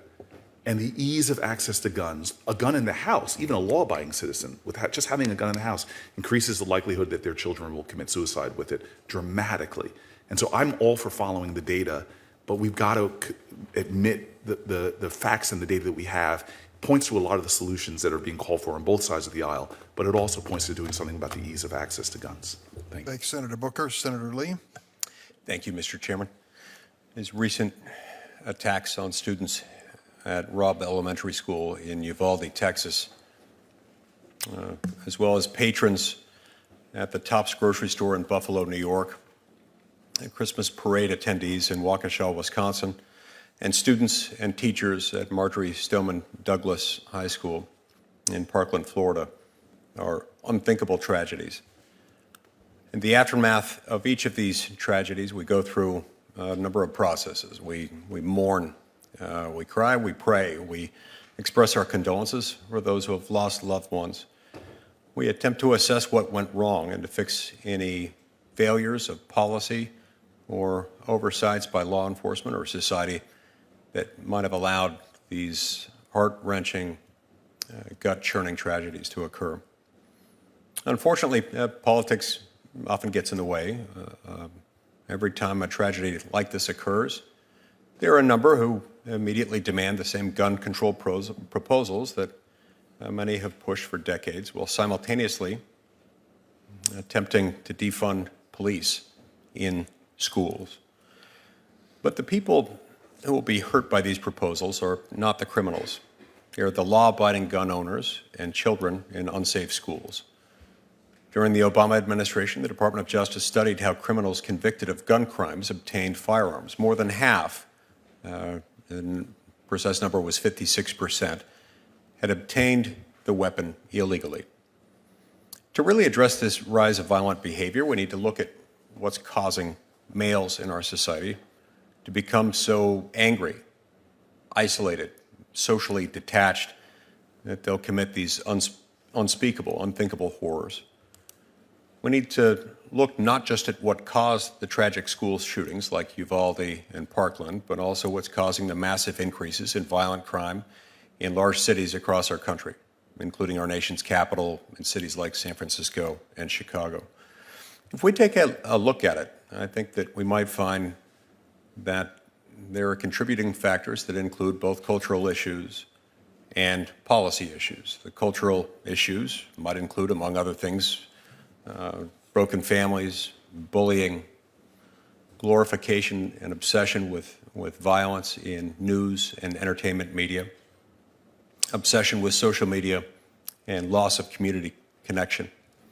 Policy issues might include things like the anti-bail policies of woke prosecutors, COVID lockdowns, failure to enforce our laws, and school policies instructing teachers and administrators to look the other way when students display disturbing and potentially violent behavior. Mr. Schachter, I'd like to start with you, if that's okay. First of all, my deepest condolences go out to you in connection with the loss of your son, Alex. I applaud your efforts to make our schools safer, and I support the Luke and Alex Safe Schools Act, which is something that has been proposed in response to your great work, so thank you for that. Now, following the shooting at Marjorie Stoneman Douglas High School, we found that the shooter displayed incredibly troubling and violent behavior. And yet, notwithstanding that behavior, which had been observed by a number of people familiar with him, we found that instead of being reported to authorities and removed from the school or otherwise put in some type of a program that might have led to a different outcome, Broward County school officials hid the behavior from law enforcement, didn't report it, hid it, brushed it under the rug. Why would schools hide? Why would they go to such lengths to hide violent behavior? I don't quite understand this. Why wouldn't they just report this troubled, violent individual to law enforcement or otherwise take action? Thank you, Senator. There's a lot of issues that you talked about there, but I think that the solution to connecting all these dots. I mean, number one, you had a massive problem. There were silos of information. The Parkland murderer was extremely violent. He committed over 55 different disciplinary incidents in school, and then law enforcement was at his house over 40 times. Law enforcement didn't know what was happening in the school didn't know what was happening outside of the school. So it's really connecting those dots. And that's why Senator Grassley's bill is so critical, EAGLES Act, because EAGLES Act reauthorizes the U.S. Secret Service's National Threat Assessment Center, which are the ones that are doing this work of connecting the dots through the behavioral threat assessment. And if the behavioral threat assessments are done correctly, you've got a lot of great outcomes. A couple of them are, number one, reduced suspensions, exclusionary discipline, bullying, racial disparities, and school arrests, which is what we all want. But even more importantly, if you're doing these threat assessments done correctly and properly with fidelity, which did not happen in Parkland. Parkland did a threat assessment on the Parkland murderer in 2016, completely botched it. The assistant principal that did the threat assessment had never done one in his 30-year career, didn't know where the paperwork was, didn't know how to fill it out. And I think that, we're seeing the same things in Oxford High School, and I think we're going to see a lot of, in all of these horrible tragedies, because we know these individuals don't just snap overnight. They exhibit concerning behavior ahead of time, and that's why, if we can pass the EAGLES Act, that will reauthorize the Secret Service's National Threat Assessment Center to do what they're doing and pass and teach more school districts to do threat assessments properly. Because if we can do that, we can stop mass shootings in schools. But not only that, the goal of a threat assessment is to get these individuals the help they need. And if we can do that, we can make them productive members of society and make our entire country safer in the long run. Thank you. I see my time's expired, Mr. Chairman. Thanks, Senator Lee. Senator Klobuchar. Thank you very much, Mr. Chairman. I want to join you in thanking our colleagues on the committee who have worked on this framework. I also want to especially thank Mr. Willingham and you, Mr. Schachter, for having the courage to come forward and believing that you can save other lives, other kids' lives, after the tragedies that you've experienced. And Mr. Schachter, after Parkland, Senator Hatch and I led the effort for some funding. It was like $100 million. It wasn't enough, but it was significant for schools, and that some of that is still going out there. to the schools, and more needs to be done. I want to focus on part of the framework here, which does interact, as Senator Booker has pointed out, with kids, and that is the closing of the boyfriend loophole. Every year, more than 600 American women are shot to death by intimate partners. That's one woman shot to death every 14 hours. So I want you to picture that number, 600 every single year. And we know for a fact, by looking at the numbers, that preventing domestic abusers from buying a gun helps to save lives. These are convicted domestic abusers. Currently, federal law only prohibits domestic abusers from buying a gun if they are formally married or currently married or live together or have a child. And I know you know this, Chief, but half of the women killed by intimate partners are dating partners, romantic partners. They don't fit into those nice little categories set out in the law. That's why 19 states, including my state, have taken the common sense action to close the boyfriend loophole. Senator Grassley at one point had a hearing on this. Even the most conservative witnesses were in favor of this piece of our bill. In the states that have closed the loophole, we've seen a 13% reduction in intimate partner homicides involving firearms. So this is one thing. It's clearly not the only thing, as all you know from the losses you've seen. But this bill was introduced. I led it in 2013. Been leading it ever since. That's a long time. I want to thank Senator Hirono for joining me in the bill, and also a few years later, Congresswoman Dingell introduced a companion to it. So I want to ask about the ways, first of all, that this affects kids. The first is obvious. Oftentimes when domestic abusers will shoot their partner, kids are also killed in the crossfire or injured in the crossfire. With the chief is nodding her head. The second way, of course, is just the impact it has on their lives growing up in such a home. When I was Hennepin County attorney, I actually had a picture right outside my door. It was a poster of a woman beaten up with a Band-Aid over her nose, holding a little baby in her arms, and the words read, "Beat your wife and it's your son that goes to jail." Just to make that point, because so many of the kids that grow up in those homes end up getting involved in crime or domestic abuse themselves. You noted, Dr. Szilagyi, in your written testimony that oftentimes childhood trauma is a root of later acts of violence. You just talked about how closing this loophole would help. Thank you, Senator Klobuchar, for that question. It would really help, I think, if we could identify children and families at risk early. And this is really incumbent upon us as pediatricians because we meet families early. But it's also incumbent on anybody who works with children and families.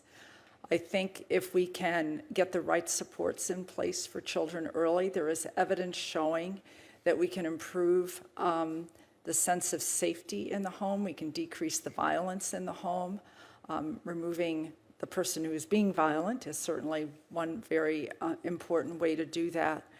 But we can use the parent-child relationship to rebuild the child's sense of safety and decrease the impact of trauma on the brain. And it moves the child out of their fight and flight brain into their learning and thinking brain. Okay, thank you very much. One last question, Chief Williams.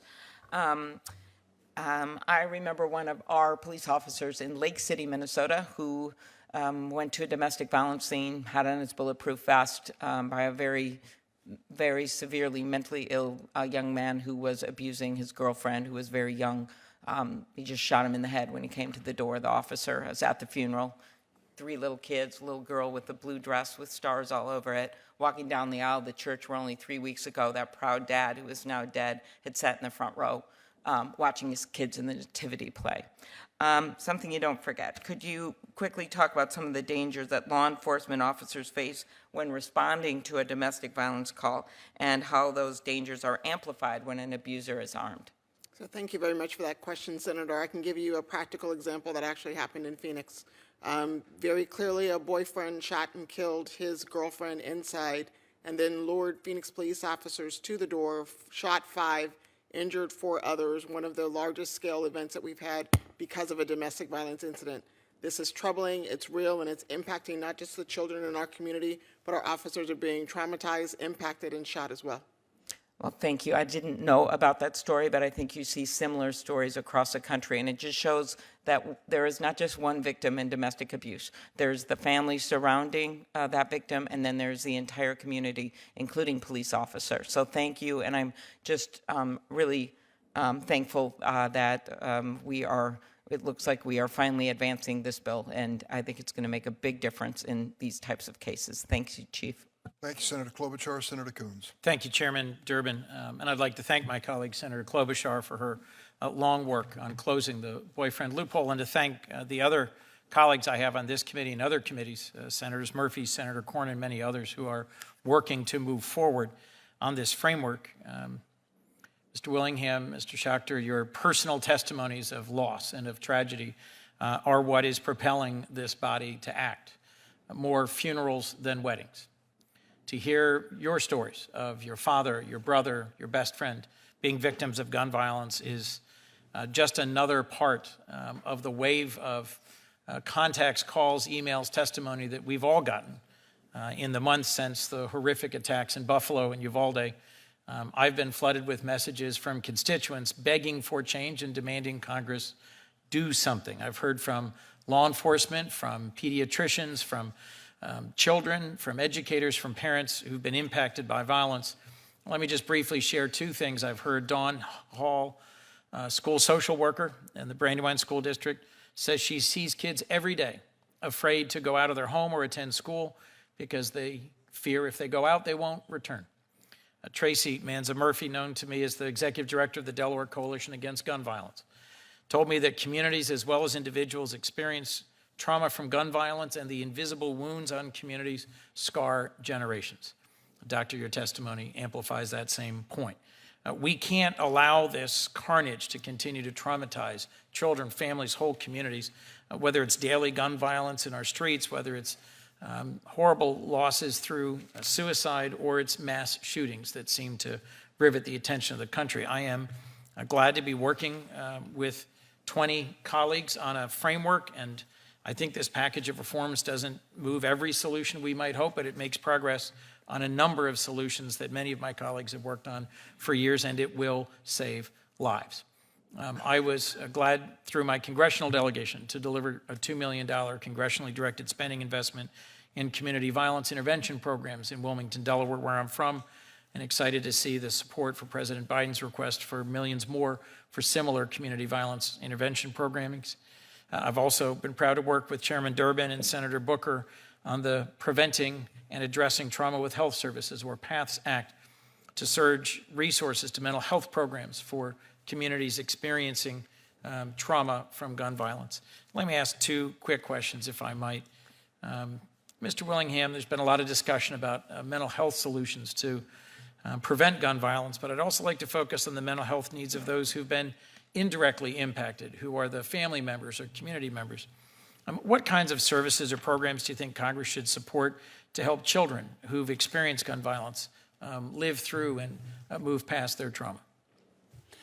Thank you, Senator Coons, for the question. And just thank you for just acknowledging that, you know, the secondhand trauma that family, friends, and community members face is definitely important, and it often gets pushed aside and neglected. I think programs as such, like I mentioned in my testimony, like the Chicago Youth Program, for example, me and many other graduates have gone on and graduated from the program, but gone on to do great things in life. Programs like that ensure not only that young people have something to do in their spare time, but also ensure that you have the resources and that you have the network if you are unsure about things, or you need certain things at home, if you need extra resources for school supplies, if you need extra resources for clothing, different things like that, because these are things that goes in a young person's mind. If they're wearing shoes from Target and another student is wearing shoes from Foot Locker, those type of things go into young people's minds every single day. I hear it. I work in a school. I'm not too far out of high school, so I know firsthand about how it feels. But programs as such, like the Chicago Youth Program, definitely has made an impact on my life specifically. Being able to have not only just the physicians and different healthcare professionals to look up to, considering that's the career that I want to go into, but also having them as a resource to talk to about different situations in my neighborhood, and having accessibility to social workers and mental health professionals that can guide and steer me in the direction to make sure that I'm staying on the right track. I hope that answers your question. Investing in both school-based and community-based Yes, mental health exactly. resources is something we're looking to do. And Mr. Schachter, I appreciated hearing about some of the school safety initiatives that you were advocating for that I will consider more seriously. And Chief, if I might briefly, given the brevity of the time I have left, could you just speak briefly to how gun violence prevention solutions, allowing law enforcement to seek a crisis intervention order, could be a critical part of community policing interventions to prevent further gun violence? So thank you for that question, Senator Coons. Quite frankly, I've been one to stand up and say quite often that the blue suit or the blue uniform or whatever color uniform an officer is wearing is not the right uniform to respond to a mental health crisis. That's why communities, churches, faith-based, you name it, we need those resources available to keep the law enforcement officers available and accessible for violent crime issues versus mental health issues. So the Major City Chiefs Association is definitely an advocate of creating those opportunities for those resources. Thank you.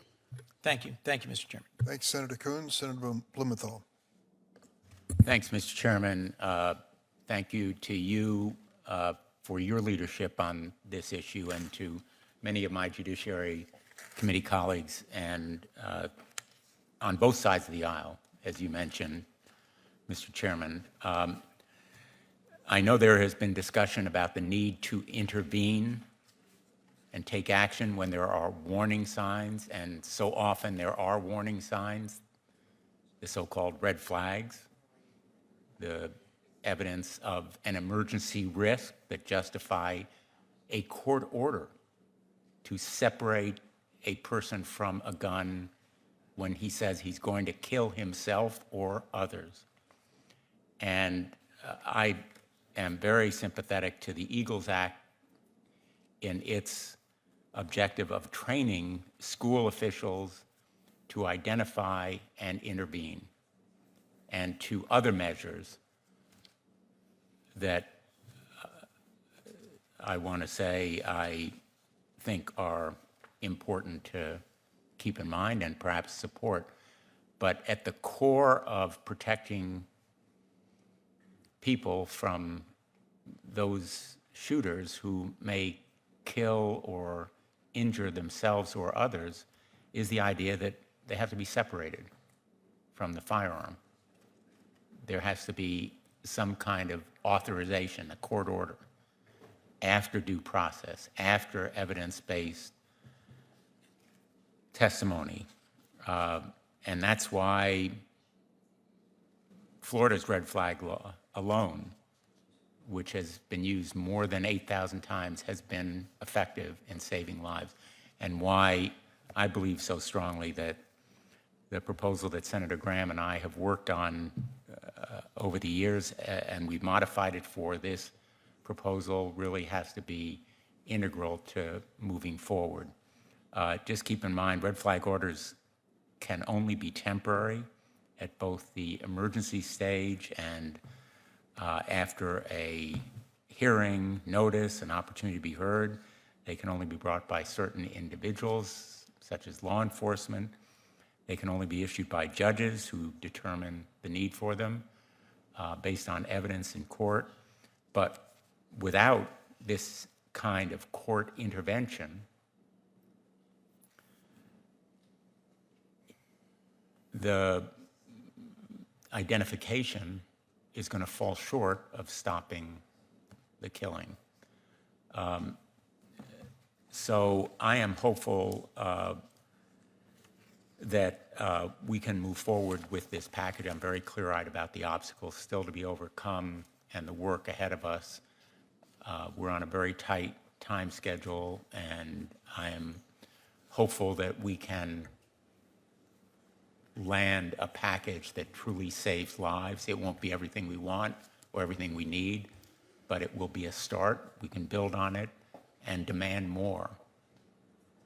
People should demand more than what is in this package. Let me, and by the way, demanding more means safe storage.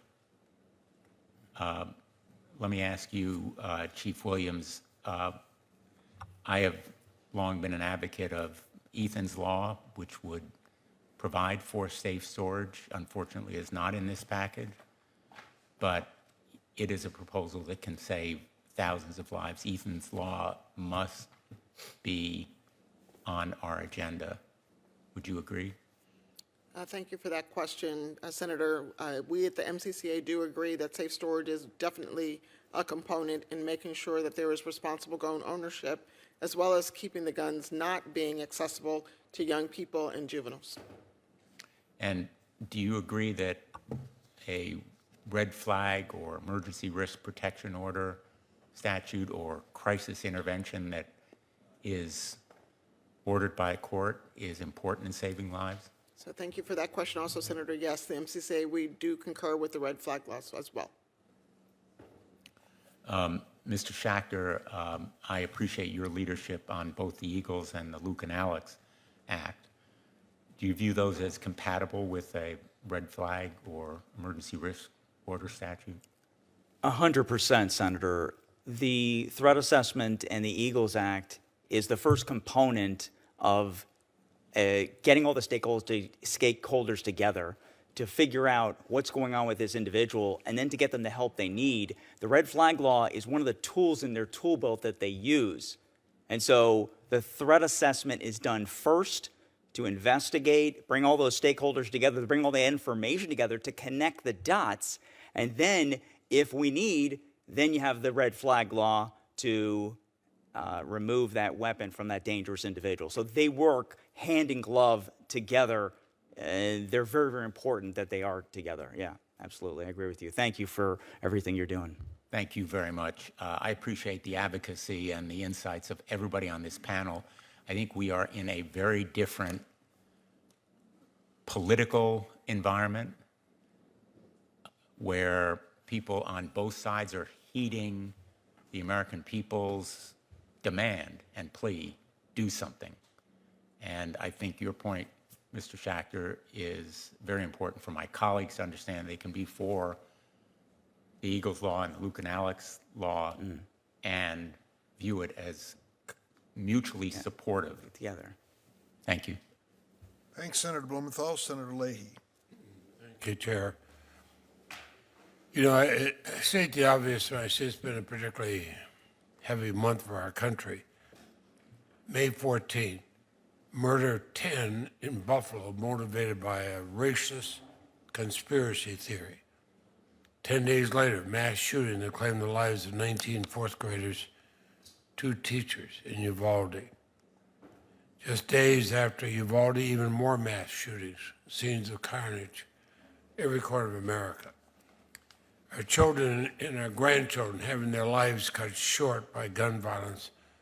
That's an unacceptable reality in our country. Firearms becoming the leading cause of death among children. The intolerable reality in our country, something other countries do not have to face.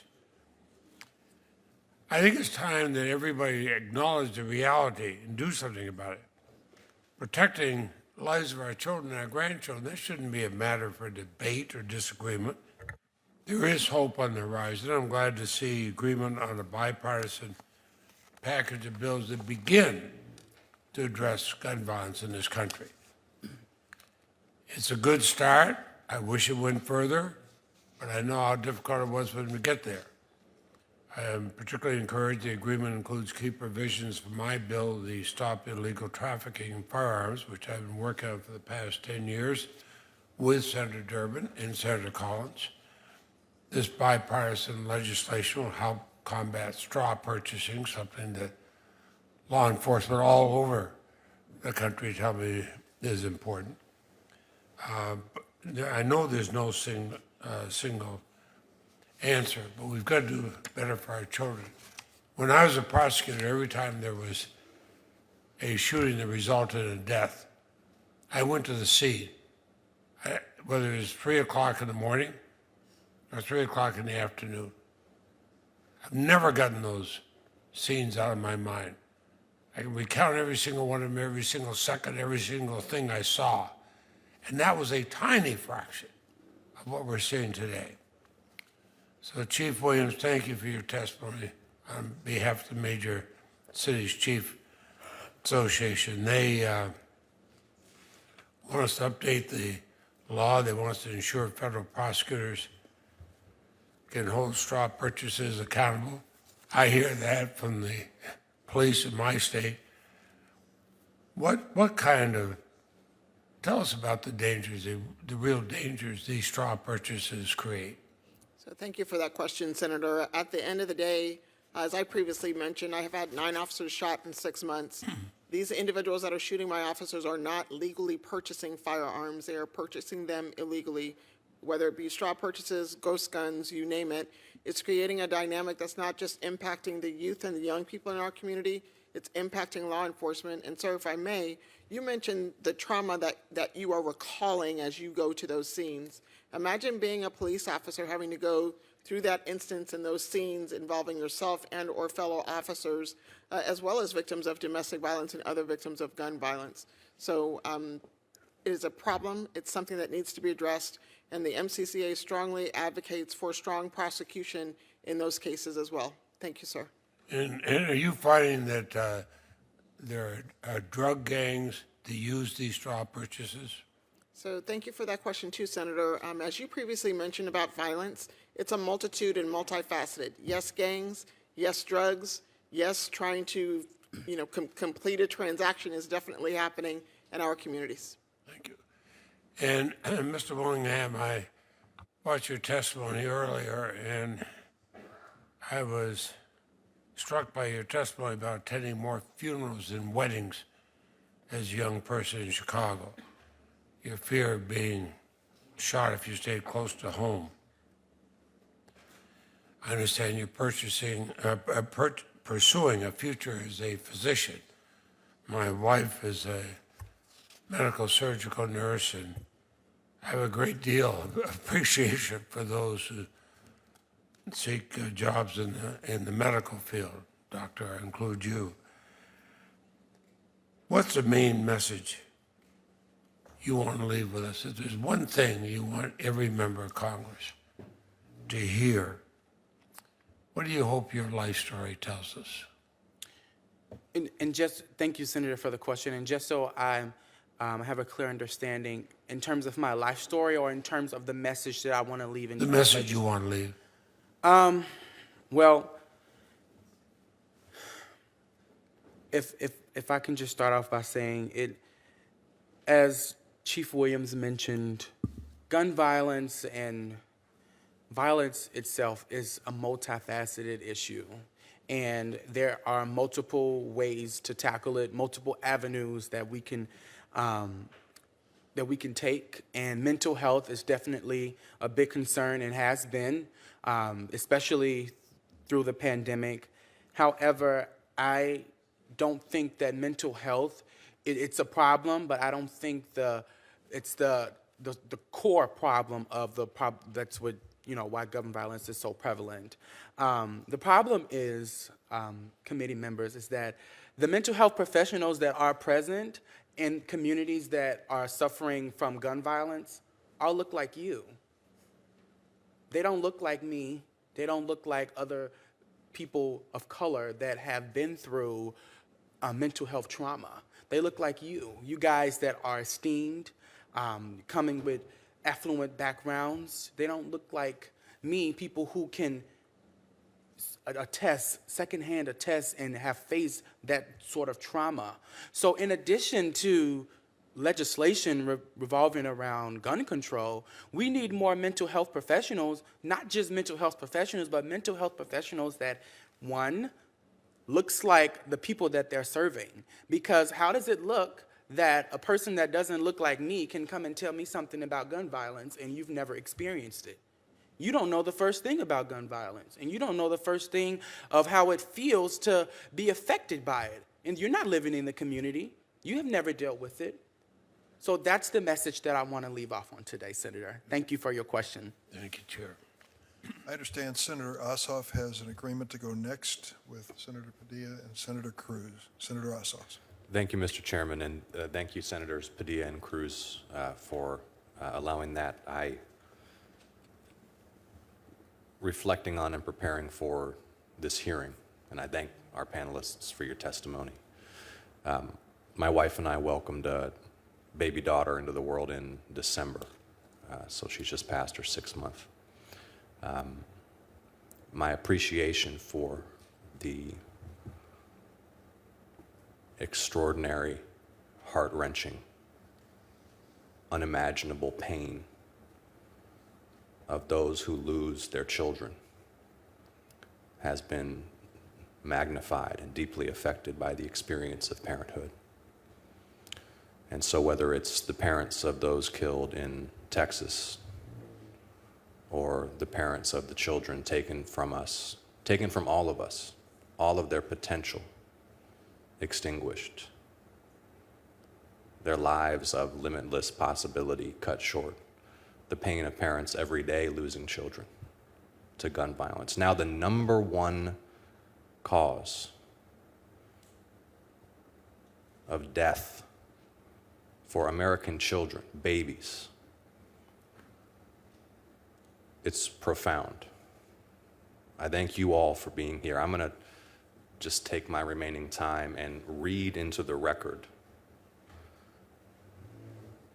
some statements of experience by doctors in the state of Georgia who have treated babies and children who are victims of gun violence. This submitted by Dr. Sally Goza of Fayetteville, general pediatrician. The mom loaded her 3 children in the car to go to the dentist one morning. On the way, she heard a pop, looked in the rearview mirror, and saw her 3-year-old slumped over with a gun in her hand. She had found a gun left by her dad's friend under the seat and shot herself in the head.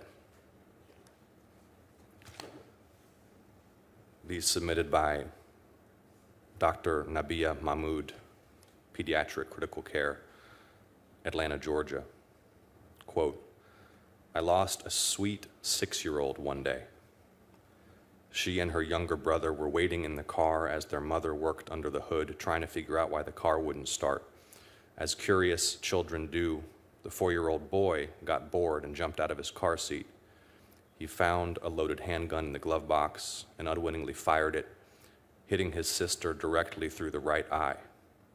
I declared her brain dead just a few days after she arrived at the pediatric ICU, while the family still reeled from the loss of their child and their worry over the effect this tragedy would have on her brother.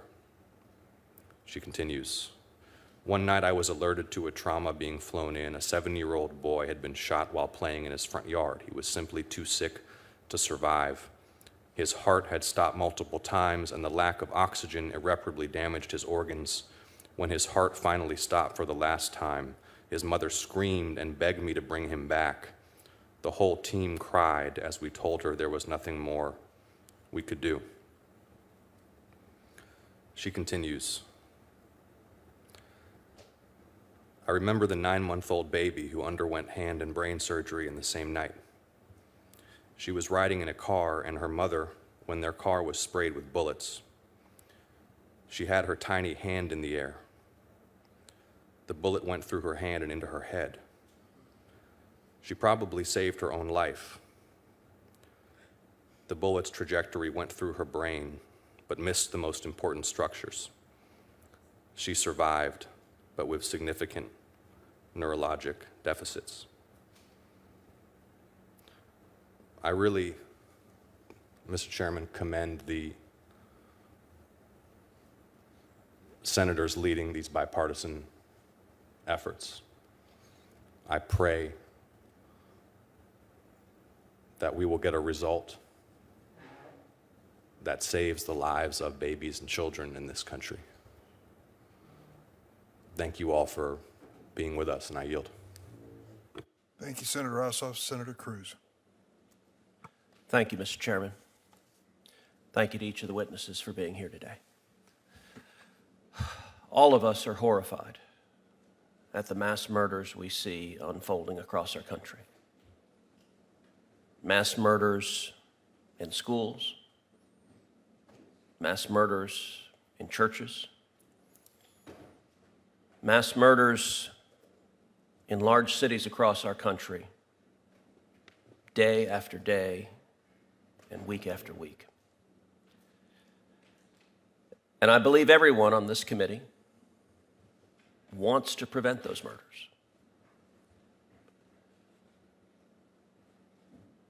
In Texas, we've seen these horrific acts of evil repeatedly. I was in Uvalde the day after the shooting. I've seen the agony of the parents, of the teachers, of the school officials, of the law enforcement, of the grandparents of the entire community torn to pieces. I was in Santa Fe within about an hour of that horrific mass murder. I was in Sutherland Springs the day after that horrific shooting. I stood in that beautiful sanctuary and saw the chaos, saw the pews thrown to the side, saw the blood still pooled where innocent people had been murdered, innocent people down to an 18-month-old toddler shot and killed. I saw shattered cell phones covered in blood. I was in El Paso. I was in Midland, Odessa. I was in Dallas. Over and over again, we have seen these horrific crimes. And whenever they happen, there is a call that predictably comes out. A call of do something. Now listen, I agree with that call. I agree we need to do something. But I also believe we need to do something that actually will work, that will stop the next mass murder, that will keep people safe. I don't want to have to see another parent like Mr. Schachter who lost his son. The pain and agony you've experienced and far too many others have experienced. It is the worst nightmare for any parent. If we want to stop these murders, we know the approach that actually works. The approach that actually works is twofold. Number one, focus on the bad guys. Focus on the criminals. Focus on the felons and fugitives and those with serious mental illness that try to illegally buy firearms. Prosecute them and put them in jail. Get them off the streets. It also means that when people carry out crimes with firearms, prosecute them and lock them up. Make it a priority. You bring a gun to a crime and you are doing hard time. Get the trigger pullers off the streets. And then secondly, enhancing safety and security of vulnerable targets, and especially schools. Since Columbine, one after another dark, twisted monster has decided the way he can achieve what he thinks is immortality is go and murder little children. Now, I will note that I make it a policy never to say the names of any of these shooters, and I would encourage every member of this committee and every member of the press, these evil bastards deserve to be forgotten forever. But we can do a lot more to make our schools safer. Mr. Schachter, thank you for your efforts pushing common sense legislation to make schools safer. I think the legislation you're fighting for makes a lot of sense. Repeatedly, I've introduced legislation to go after the criminals, to go after the felons and fugitives and those with serious mental illness, to prosecute them when they illegally buy firearms, to get them off the street, to prosecute the gun criminals, and to provide resources to schools, to make schools safer. to install safety equipment in schools. You and I sat down, Mr. Schachter, in my office, and we talked about how frustrating, how maddening it is that at schools we keep seeing the same pattern over and over again. The monster in Parkland went through an unlocked back door. The monster in Santa Fe went through an unlocked back door. The monster in Uvalde went through an open back door. We keep having the same vulnerabilities and not fixing them. Repeatedly, I've introduced legislation to provide funding to put security equipment on campus, and the most important security tool we can have is armed law enforcement on campus. In Uvalde, if that door had been locked and shut, if there had been a single entrance like we have at a bank, like we have at a federal building, and if there had been armed police officers at that single entrance, when that monster arrived, those police officers could have stopped him, could have shot him, could have killed him before he murdered 19 students and 2 teachers. I hope and pray that finally this time we won't see partisan posturing. We won't see politicians trying to disarm law-abiding citizens, but we'll come together and say, let's focus on what works, let's focus on the bad guys, and let's make our schools safer. Thank you. Senator Padilla. Thank you, Mr. Chair. If I observe accurately, I may be the last senator to ask some questions, and I may ask for an indulgence of an extra minute or two to not just questions, but begin by addressing Mr. Willingham. I see you. I hear you. I feel you. I appreciate an observation, commentary you made just a few minutes ago about the senators up here on the dais, and by and large, I agree. I think this committee has done a tremendous amount of work in diversifying the federal judiciary to confirm nominees to the federal bench that are much more diverse than has been the case in the past, to bring important perspectives, not just from a gender, ethnic perspective, but professional experience and life experience. And many of us are actively working to, over time, further and better diversify the United States Senate and Congress as a whole to bring more perspectives and life experience, because I share yours. When I get home, I invite you to Google Pacoima, California, 1980s, because that's where I grew up. If you really want me to describe it, years ago, there was this movie, Boys in the Hood. You might have heard about it. More recently, Straight Outta Compton. I didn't grow up in Compton, but just watch those opening scenes and you get a flavor for where and how I grew up. Just so you know, that perspective is present up here on the dais. Mr. Chair, as you know, because I talk about it often, I'm not just here as a United States Senator, I'm here as a father of 3 school-aged children.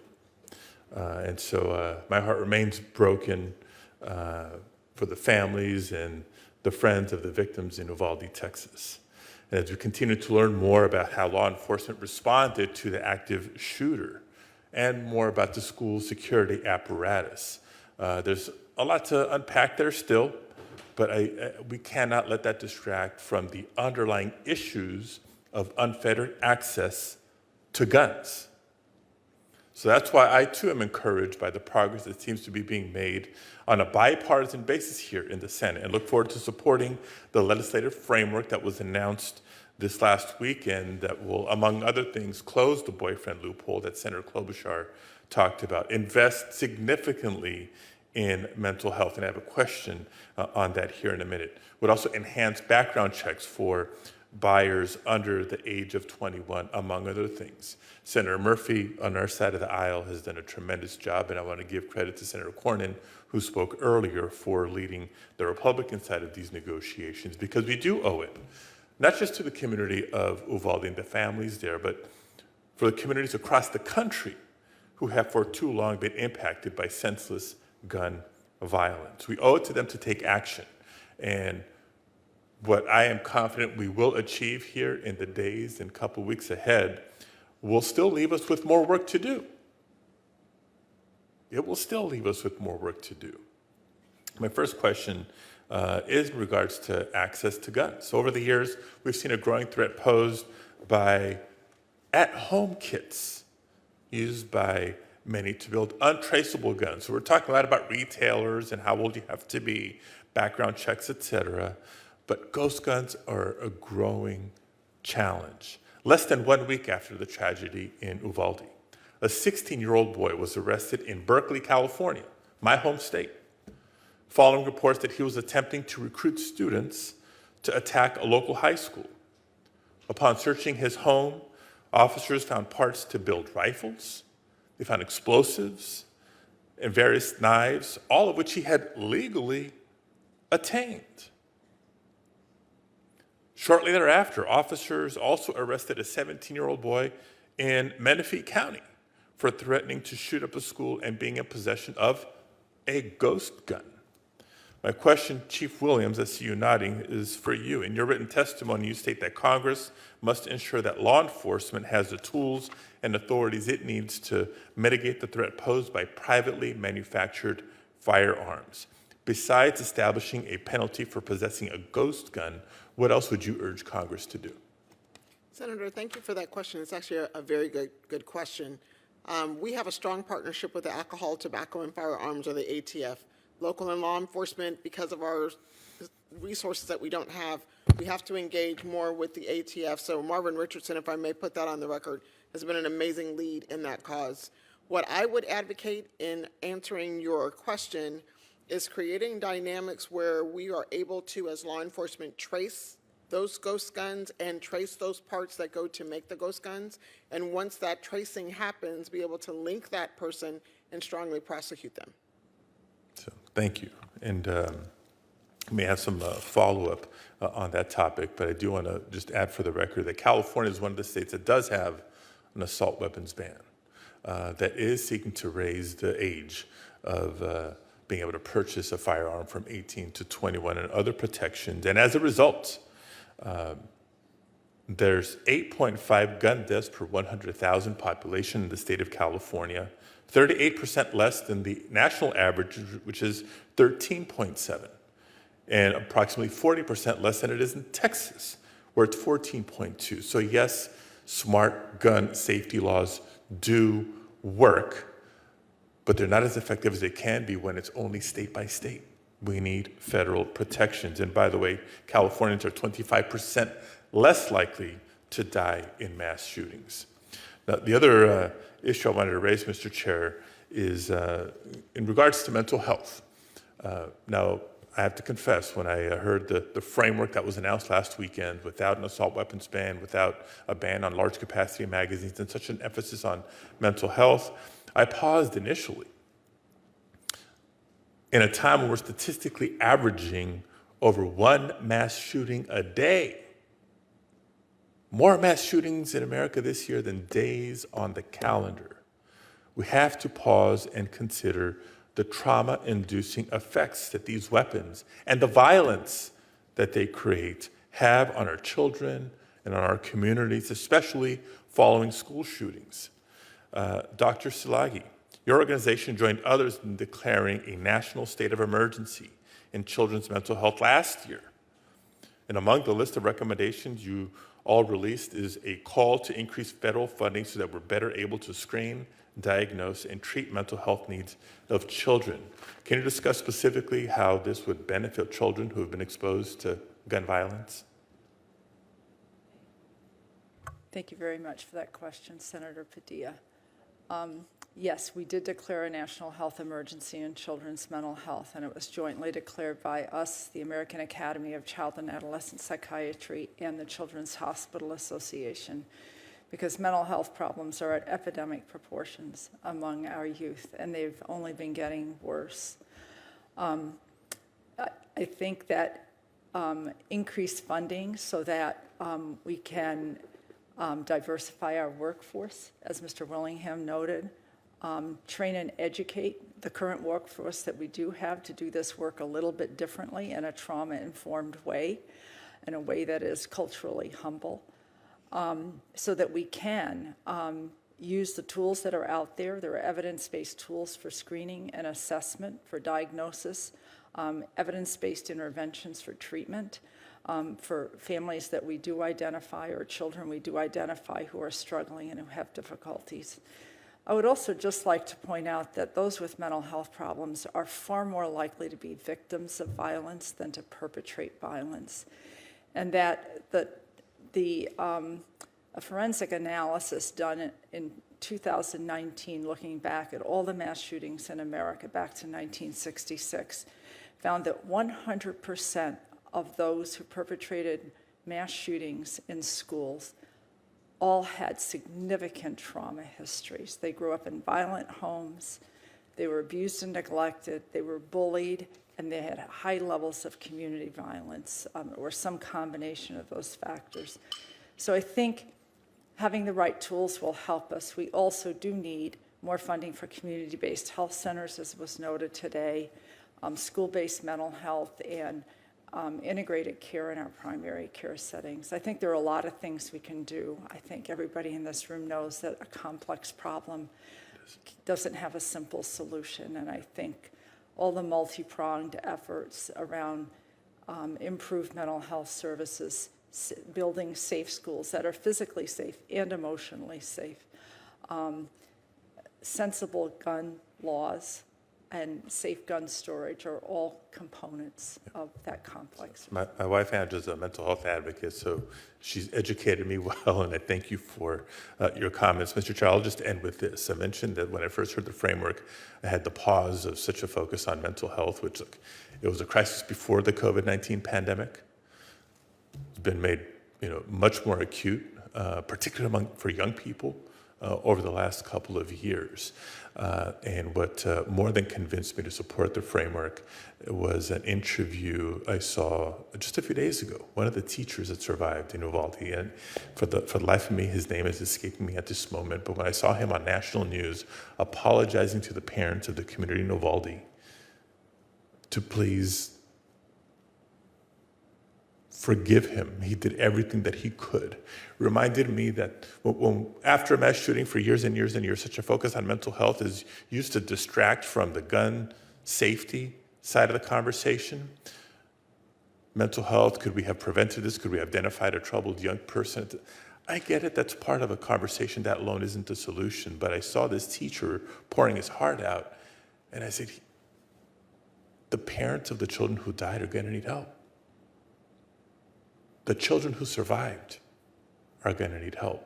The teachers who survived are going to need help. The whole community is going to need ongoing help. We need as many resources invested in all areas of mental health that you described and more.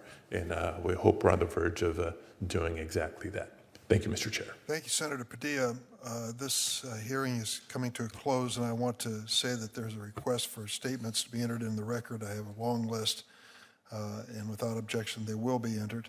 I do want to note among those are hundreds of pediatricians, doctor, who are writing this committee pleading with us. These are the men and women who literally are responsible for the lives of these children and who are called on in the most horrific circumstances to do their best to save their lives. What a grim reminder of the importance of this hearing and the grim reality of violence, gun violence on our children across America. When we're talking about the leading cause of death of American kids, we cannot ignore the fact it's guns. And that is a